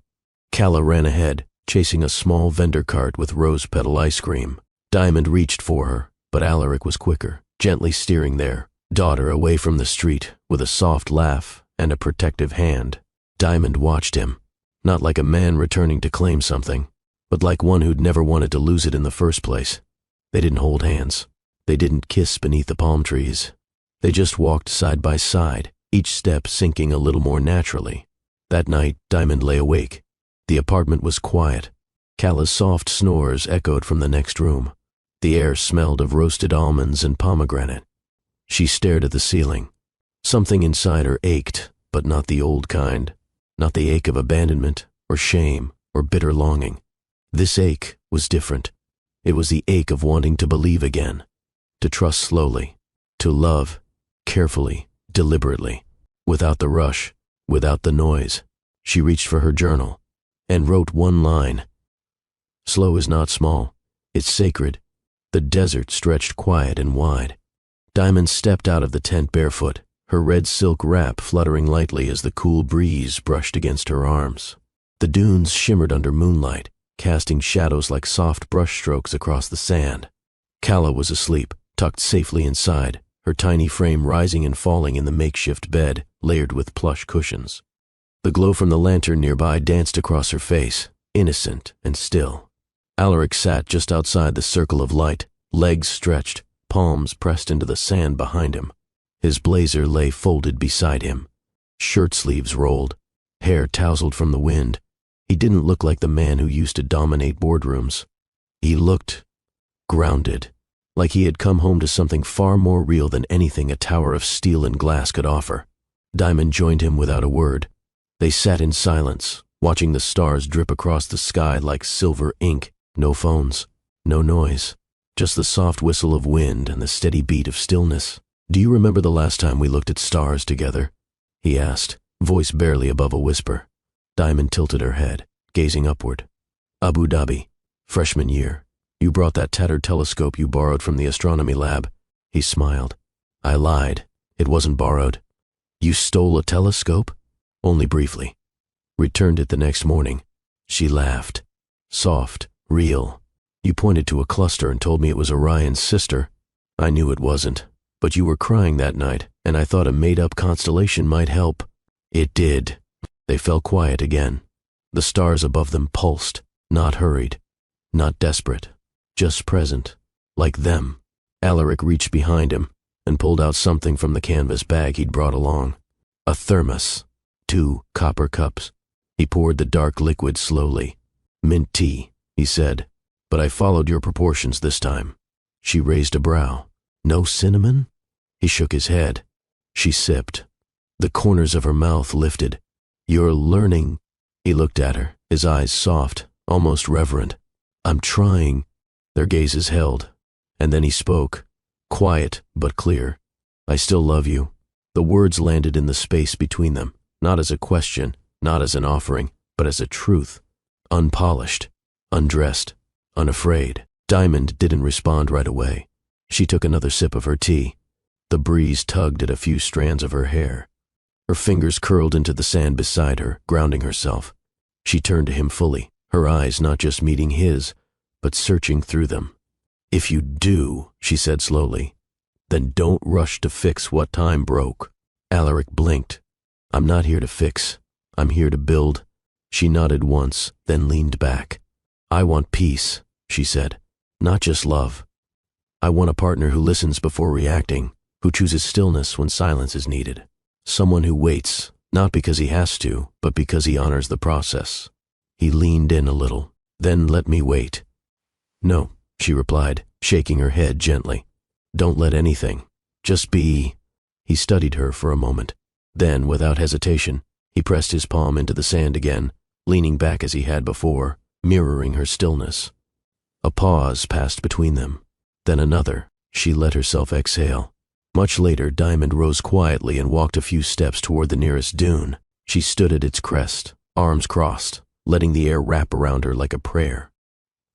Alaric joined her, but not beside her, just a few paces behind. He respected the distance, respected the unspoken. She turned halfway, half a silhouette against the moon. "If you want to walk beside me," she said softly, "then stay behind until I invite you closer." His reply was simple. "I'll be here, however long it takes." The sky above them remained unchanged, but inside her, something shifted. A wound didn't close, but it softened, and the ache of waiting didn't feel so heavy anymore. When they returned to the tent, Diamond knelt beside Calla and brushed her curls from her face. The child stirred but didn't wake. Alaric watched from the doorway, not intruding, just witnessing. Diamond looked over her shoulder and whispered, "Don't love me loudly." He furrowed his brow. "Love me patiently," she added, "and when I believe again, I'll let you know." Outside, the stars continued their slow dance across the velvet sky, constant, timeless, waiting. The school gates buzzed with end-of-day chatter. Diamond stood under the jacaranda tree, arms folded loosely across her chest. Her eyes scanned the playground, not just for Calla, but for the man who had never once missed pickup since he promised he wouldn't. There he was, Alaric, crouched by the hopscotch grid, tying Calla's sneaker with exaggerated care. He wasn't dressed in one of his tailored suits, just a simple navy polo, beige slacks, and that watch he now wore on Dubai time. He didn't look like the mogul that once made headlines. He looked like a father, unmistakably, undeniably. Calla flung herself toward Diamond, arms outstretched. breathless with stories. About lunch, about new stickers, about a classmate who brought a pet turtle. Alaric didn't interrupt. He simply followed at a steady pace, nodding where needed, listening as if every word mattered. Parent-teacher day came next. Diamond hadn't expected him to remember. She certainly hadn't expected him to arrive 10 minutes early, holding a reusable bag with 2 bottled smoothies, one for her, mango ginger, and one for himself, plain banana. Teacher said Cala's excelling in vocabulary, he said, as they waited in the hallway. Apparently, she wrote an essay comparing the moon to a lonely jelly bean. Diamond tried not to laugh. That's weirdly poetic. She gets that from you. The silence that followed wasn't tense anymore, just reflective. Inside the classroom, the teacher gestured toward a bulletin board covered in colorful paper suns. Each had a wish written in bold crayon. Cala's son read, "I wish my mommy and daddy would laugh together again." Diamond's breath caught. Alaric's hand tightened around his smoothie. The teacher smiled awkwardly and continued speaking, unaware of what those 12 words had cracked open. Dance recital night. The auditorium lights dimmed as nervous parents filled the rows. Alaric arrived with a bouquet, nothing extravagant. 3 tulips wrapped in pink tissue paper. He sat beside Diamond in the 5th row. Not too close, not distant. They both leaned forward when Cala stepped onto the stage, wearing a lavender leotard and sparkly headband. She spotted them, her smile lighting up like stage bulbs. Her arms moved through the routine with childlike precision, focused, determined, proud. When it ended, the audience clapped politely. But Alaric stood. He clapped louder than anyone else. Diamond didn't stop him. Their CO parenting rhythm found its tempo in everyday things. Text updates, shared calendars, soft exchanges in the hallway of pediatric appointments. There was no performance to it, just quiet consistency. One evening, when Cala forgot her school folder at Diamond's apartment, Alaric showed up, winded from rushing, to deliver it. He didn't knock like a guest anymore. He tapped twice, then opened the door gently, never assuming, never intruding. "Thanks," Diamond said, glancing at the folder. She would have been in tears tomorrow.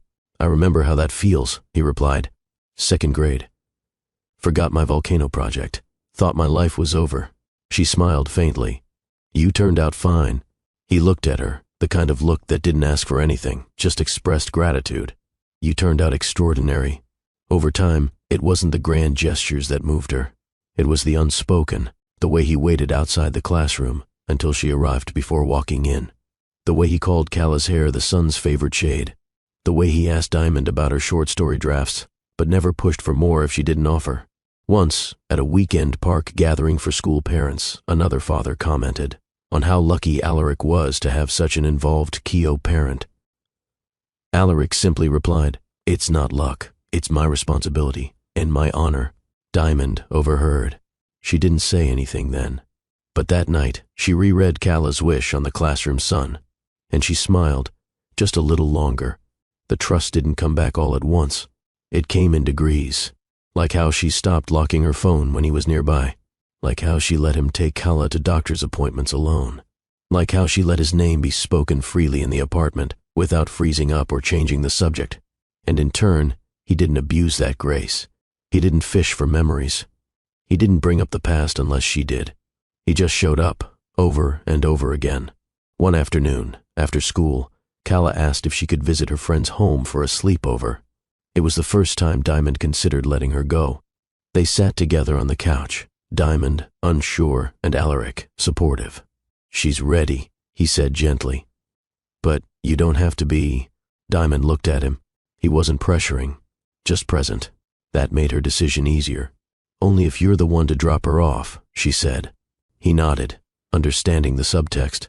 She was letting go, of fear, of resentment, of control, but only because she trusted the man standing beside her now, not the one who left years ago. Late one evening, after Cala had been dropped off at the sleepover, Diamond found herself walking into a bookstore she hadn't visited in years. The smell of paper and wood varnish hit her like a soft wave. She wandered the aisles aimlessly until she stumbled upon a shelf labeled Rebuilding and Renewal. She picked up a hardcover titled Things We Learned Twice. Back home, she read the dedication page for the ones who chose to stay, even after the storm. She closed the book and looked out the window. Alaric was not her storm anymore. He was becoming the stillness after it. Diamond hadn't told anyone it was her birthday. She hadn't posted it, hadn't brought it up in conversation, hadn't marked the day on any calendar that didn't belong solely to her. Not because she wanted to avoid it, but because over the years, birthdays had shifted from something anticipated to something simply acknowledged, survived, until now. She arrived at her apartment just after dusk, the keys still swinging between her fingers as she stepped out of the car. Calla had gone to spend the night at her cousin's. Diamond expected silence, maybe leftovers, maybe a few pages of the novel she hadn't finished. But when she entered the building lobby, the concierge stood waiting with a single cream envelope. "For you," he said with a polite nod. There was no name on the front, just a small, hand-drawn sun in purple crayon. She knew that sun. She opened the envelope and found a folded card. Inside, in Calla's uneven but determined handwriting, "Happy birthday, Mommy. Look up. Love, Calla." She almost didn't get into the elevator. A part of her was wary, of being seen, of being known, of letting the day become more than she'd prepared for. But another part of her, the quieter, hopeful part, pressed the button to the rooftop instead of her floor. When the doors opened, the first thing she noticed wasn't the decorations. It wasn't the soft music coming from a portable speaker in the corner, or the soft flicker of string lights suspended in rows overhead. It was the scent of cardamom and lavender, familiar, comforting. Then she saw the table, just one, small, intimate, set for two. A cake, modest, homemade-looking, sat at the center with two candles shaped like question marks. No age, just presence. Alaric stepped out from behind one of the balcony's stone pillars, his hands in his pockets, unsure if he should smile. He didn't speak first. He just waited. She walked forward slowly. "You knew?" she asked. He nodded. "Calla told me. She said you never make a big deal out of it. So I thought maybe someone should."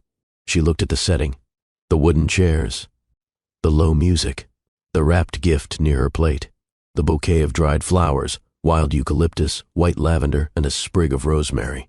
Her favorite. "You did all this?" He shrugged. "Most of it. Why?" He met her eyes. "Because I remember how you love quiet birthdays, the kind that don't feel performative, just intentional." They sat. He poured her a glass of mango juice, freshly squeezed, not store-bought. She tilted her head, amused. "You remembered. You drank it every morning during the second trimester. Said it helped with nausea." She smiled. "It did." He handed her the small box next to her plate. She hesitated. "You didn't have to. I wanted to." Inside was a bracelet, not flashy, not gold, just a simple silver chain with one charm, a crescent moon, etched with the word "believe" on the inside. "Calla picked it," he added. "She said you always tell her the moon listens when no one else does." Diamond blinked. "I told her that once." She never forgot. She slipped the bracelet on, feeling its cool metal against her skin. It didn't feel like a gift. It felt like memory, offered back to her, intact. Dinner was takeout, her favorite Thai place. But it was served with cloth napkins, real plates, and a playlist she had heard since her early 20s, a blend of acoustic soul and soft jazz. They didn't talk about the past. They didn't talk about the future. They just talked. About Calla's obsession with butterflies, about the strange flavor of lavender mochi, about how once Diamond had tried to write a poem about wind and ended up comparing it to socks. Alaric laughed, not at her, but with her, genuinely, freely. She hadn't realized how much she'd missed the sound of his unguarded laugh. When the cake came out, he didn't sing. He just lit the two candles and stepped back. The rooftop was quiet, except for the distant hum of traffic far below. "Make a wish," he said. Diamond looked at the flames. She closed her eyes. She didn't wish for money, or fame, or even clarity. She wished for one thing only, that the peace she felt right now wouldn't be temporary, that it could root itself in something real. She opened her eyes and blew. The candles flickered, then died. Alaric began slicing. "I had help with this," he admitted. "Calla said you like vanilla with raspberry, but no icing." "She's right. I wanted to add icing." Then she saved the cake. He handed her a slice, then one for himself. It wasn't perfect, slightly lopsided, uneven layers, but it was made, and it tasted like memory wrapped in newness. Afterward, they stood by the edge of the rooftop, watching the stars peeking through the Dubai haze. Alaric leaned on the railing. I used to think birthdays were just checkpoints, markers. You pass one, and the next comes whether you like it or not. She glanced at him. And now? Now I think they're more like invitations. To what? He turned to her. To pause, to look around, to decide who you want standing next to you when the candles go out. She didn't reply immediately. The wind moved her hair gently across her cheek. He reached out, not to brush it back, but to offer her his jacket. She accepted, not because she was cold, but because it felt earned. The night ended without confessions. No dramatic music, no declarations of intent, just a quiet walk down the stairs. He didn't follow her into her apartment. He didn't ask for more. He simply handed her a second envelope before he left. She opened it later, curled on her couch. Inside was another handmade card, from Kala again, this time in blue ink, a sketch of 3 stick figures holding hands beneath a glitter-glued sky. Above them, the words, "Our family, no matter what." Diamond pressed the card to her chest and closed her eyes. The doorbell rang just as Diamond was fixing Kala's braid. Kala squirmed in front of the mirror, too excited to stay still. "Is it Daddy?" "No, baby," Diamond murmured, brushing the last loop into place. "He's not due for another hour." She wasn't expecting anyone. Not that day. Not that week.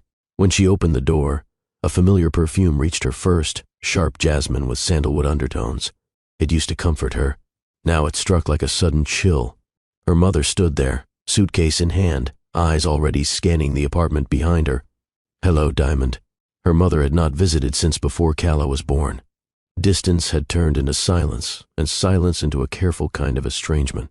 They kept up through brief calls and holiday texts, but her mother had never embraced Diamond's decisions, especially not the one to raise a child alone.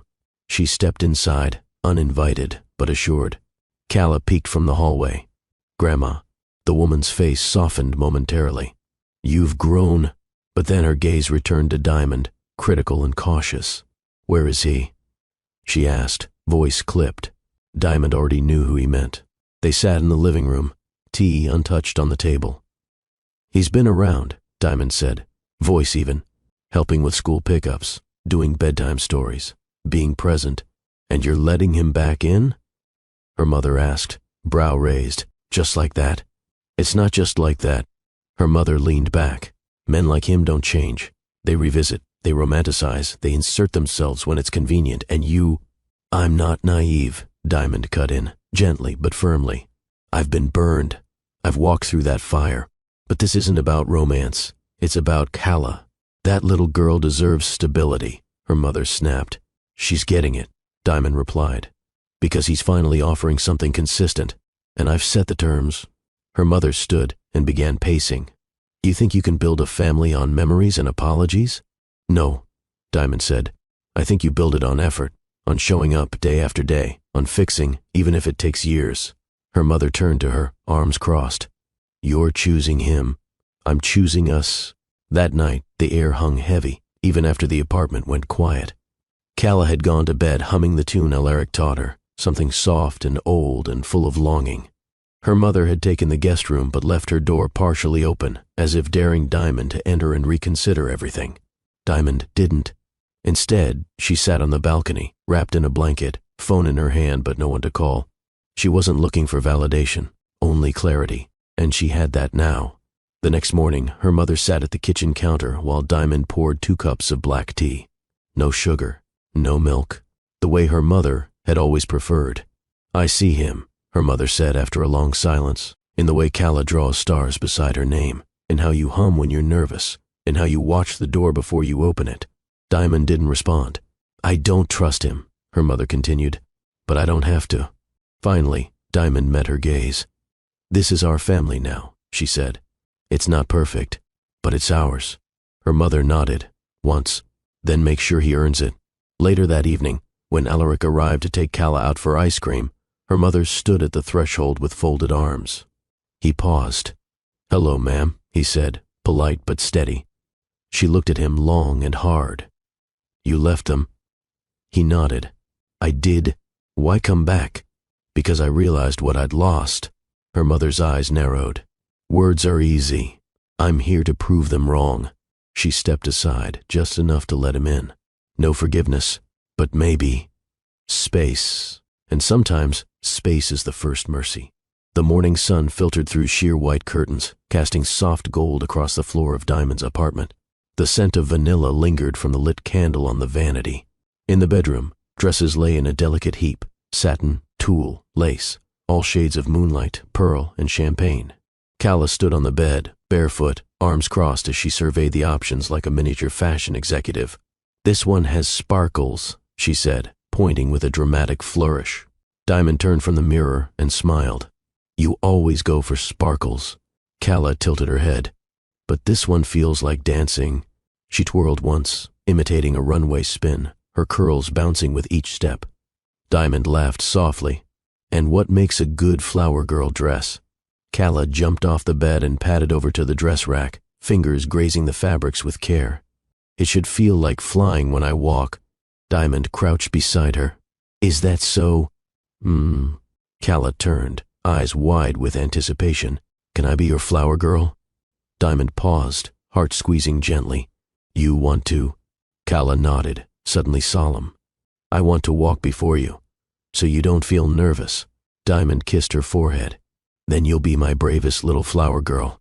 Across the room, the wedding invitation sat unopened on the nightstand.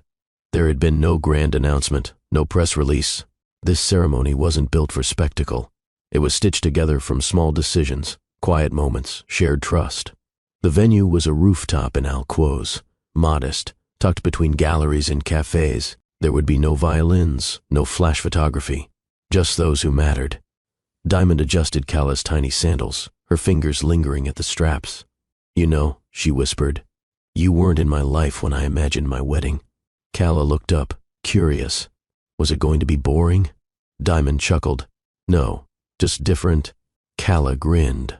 "Good, because boring weddings don't have ice cream trucks." Diamond blinked. "Wait, what?" Calla zipped her lips and pretended to lock them. "I wasn't supposed to say anything." Later, as Diamond slipped into her robe, her phone buzzed. A photo. Alaric, blurry, holding a box of pastries in one hand and a velvet pouch in the other. Last errand. No peeking. She stared at the image a moment too long. No nerves, just the echo of something settled. An hour later, her cousin Zoya arrived with fresh roses, pinned Diamond's hair into a loose updo, and painted a shimmer across her cheekbones. "You're calm," Zoya observed, threading baby's breath into the curls. Diamond met her gaze in the mirror. "I've been many things with him, but this is the first time I felt still." Zoya didn't press further.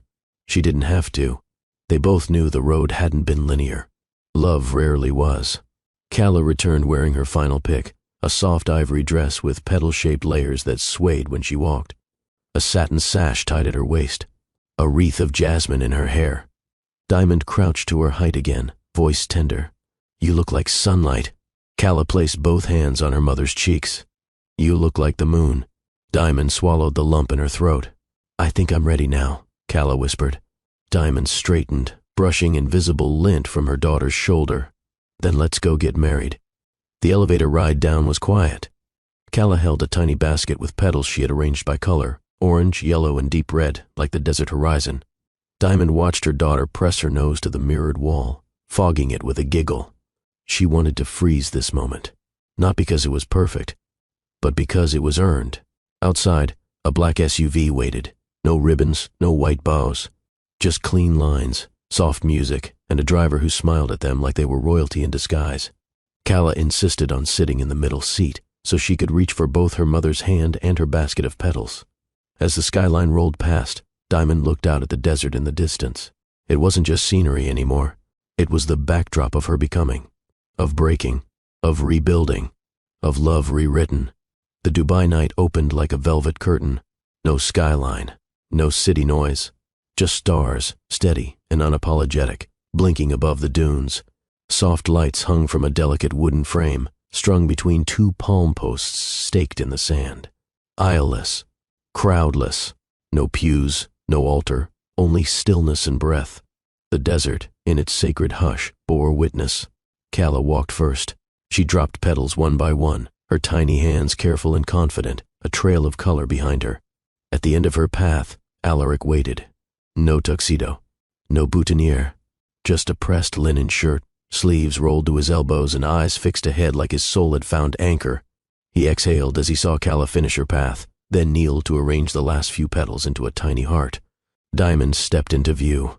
Her gown wasn't designer, but the silk kissed her skin like memory, flowing with her steps like whispered promises. The hem picked up the desert dust. She didn't mind. She met Alaric's gaze across the sand. Each step toward him rewrote a chapter of her pain. A page for the girl who once believed in fairy tales. A page for the woman who had to unlearn them. A page for the mother who found her strength in silence. And now, a page for the bride who chose peace. They met in the center. No music played. Only wind weaving between grains of sand and flickering candle flames. Alaric reached for her hands. His voice was low but steady. There's no crowd to impress, no vows rehearsed, just this moment, just truth. Diamond nodded once, eyes holding his. He began. I could list everything I regret, but tonight isn't for that. It's not for apologies, it's for what we build next. He paused, gathering breath. I vow to show up, not just when it's convenient, but when it's hardest. I vow to listen even when silence is easier. I vow to protect, not just you, but the peace you fought to find. Diamond blinked quickly. I vow, Alaric added, to be a father Calla will never have to doubt again. Her lips parted, then pressed together. Her hands trembled slightly in his. Then she spoke. I didn't plan to love you again. Alaric flinched, just a breath. Diamond continued. But love has nothing to do with plans. A small smile lifted the edge of her mouth. I vow to choose you, not for what we were, but for what we survived. I vow to honor the quiet ways you've changed, to forgive without forgetting, to trust the version of us we've grown into. Her voice steadied. And I vow to let our daughter see what redemption looks like when it's real. They didn't exchange rings. They exchanged a look, one of profound understanding. Calla clapped from a few steps away, unaware she'd started to cry. Diamond turned to her and reached out a hand. Calla ran forward and pressed herself between them. They bent as one, wrapping their arms around her. 3 heartbeats, aligned beneath the constellations. There was no kiss in front of an officiant, no declarations in front of friends, just the soft brushing of foreheads, his thumb against her cheek, her hand resting on his chest. The wind danced across the dunes. Somewhere in the silence, something old fell away, and something new, gentle and unshakable, took root. They didn't celebrate with cake or music. Instead, they walked through the desert together, hand in hand, Calla skipping ahead. A family formed not from ceremony, but from choice. The last lantern had gone out. The stars above were louder now, brighter somehow, casting silver trails across the dunes like confetti no one threw. Alaric and Diamond sat on the sand with Calla between them, her head nestled against Diamond's side.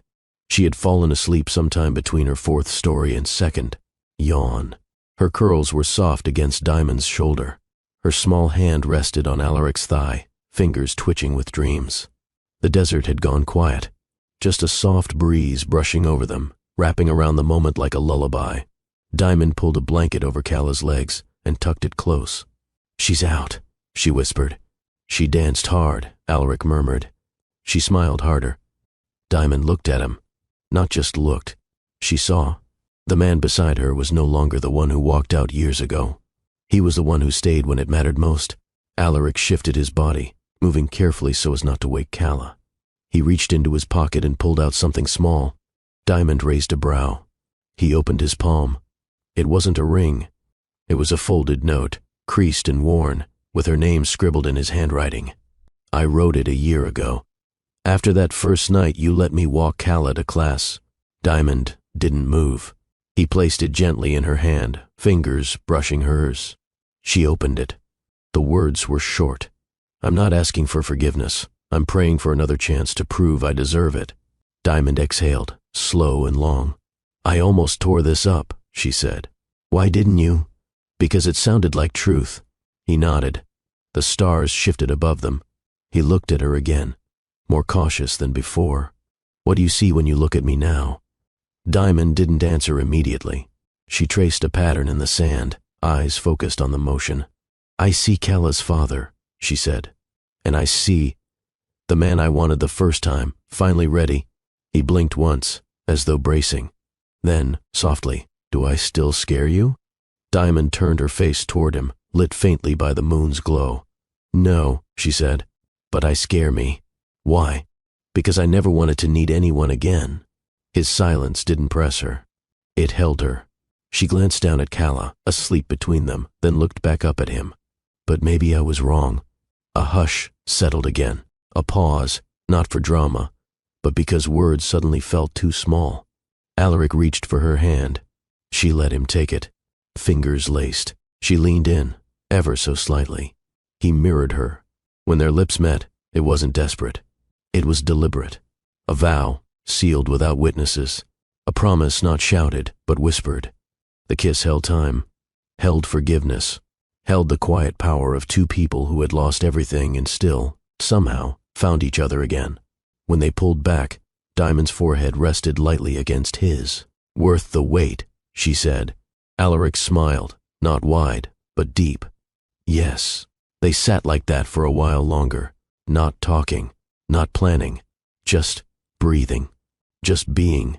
Eventually, Alaric stood, lifting Calla carefully into his arms. She stirred, murmured something about stars, then snuggled closer into his chest. Diamond stood beside him, watching. Together, they began the walk back across the sand, footprints trailing behind them. Not toward a beginning, not away from an ending, just forward. As a family, my dear family, we've come to the end of today's journey together, but the conversation doesn't stop here. If this story touched your heart, let me feel your presence. Drop "I stand with you." Dr. Phillips in the comments so I know you're part of this loving circle. Your words and reactions mean more than you realize. Don't forget to like this video if it inspired you, and subscribe so you never miss another moment of love and healing. Share this with someone who needs encouragement today. Until next time, keep your light shining and your heart open.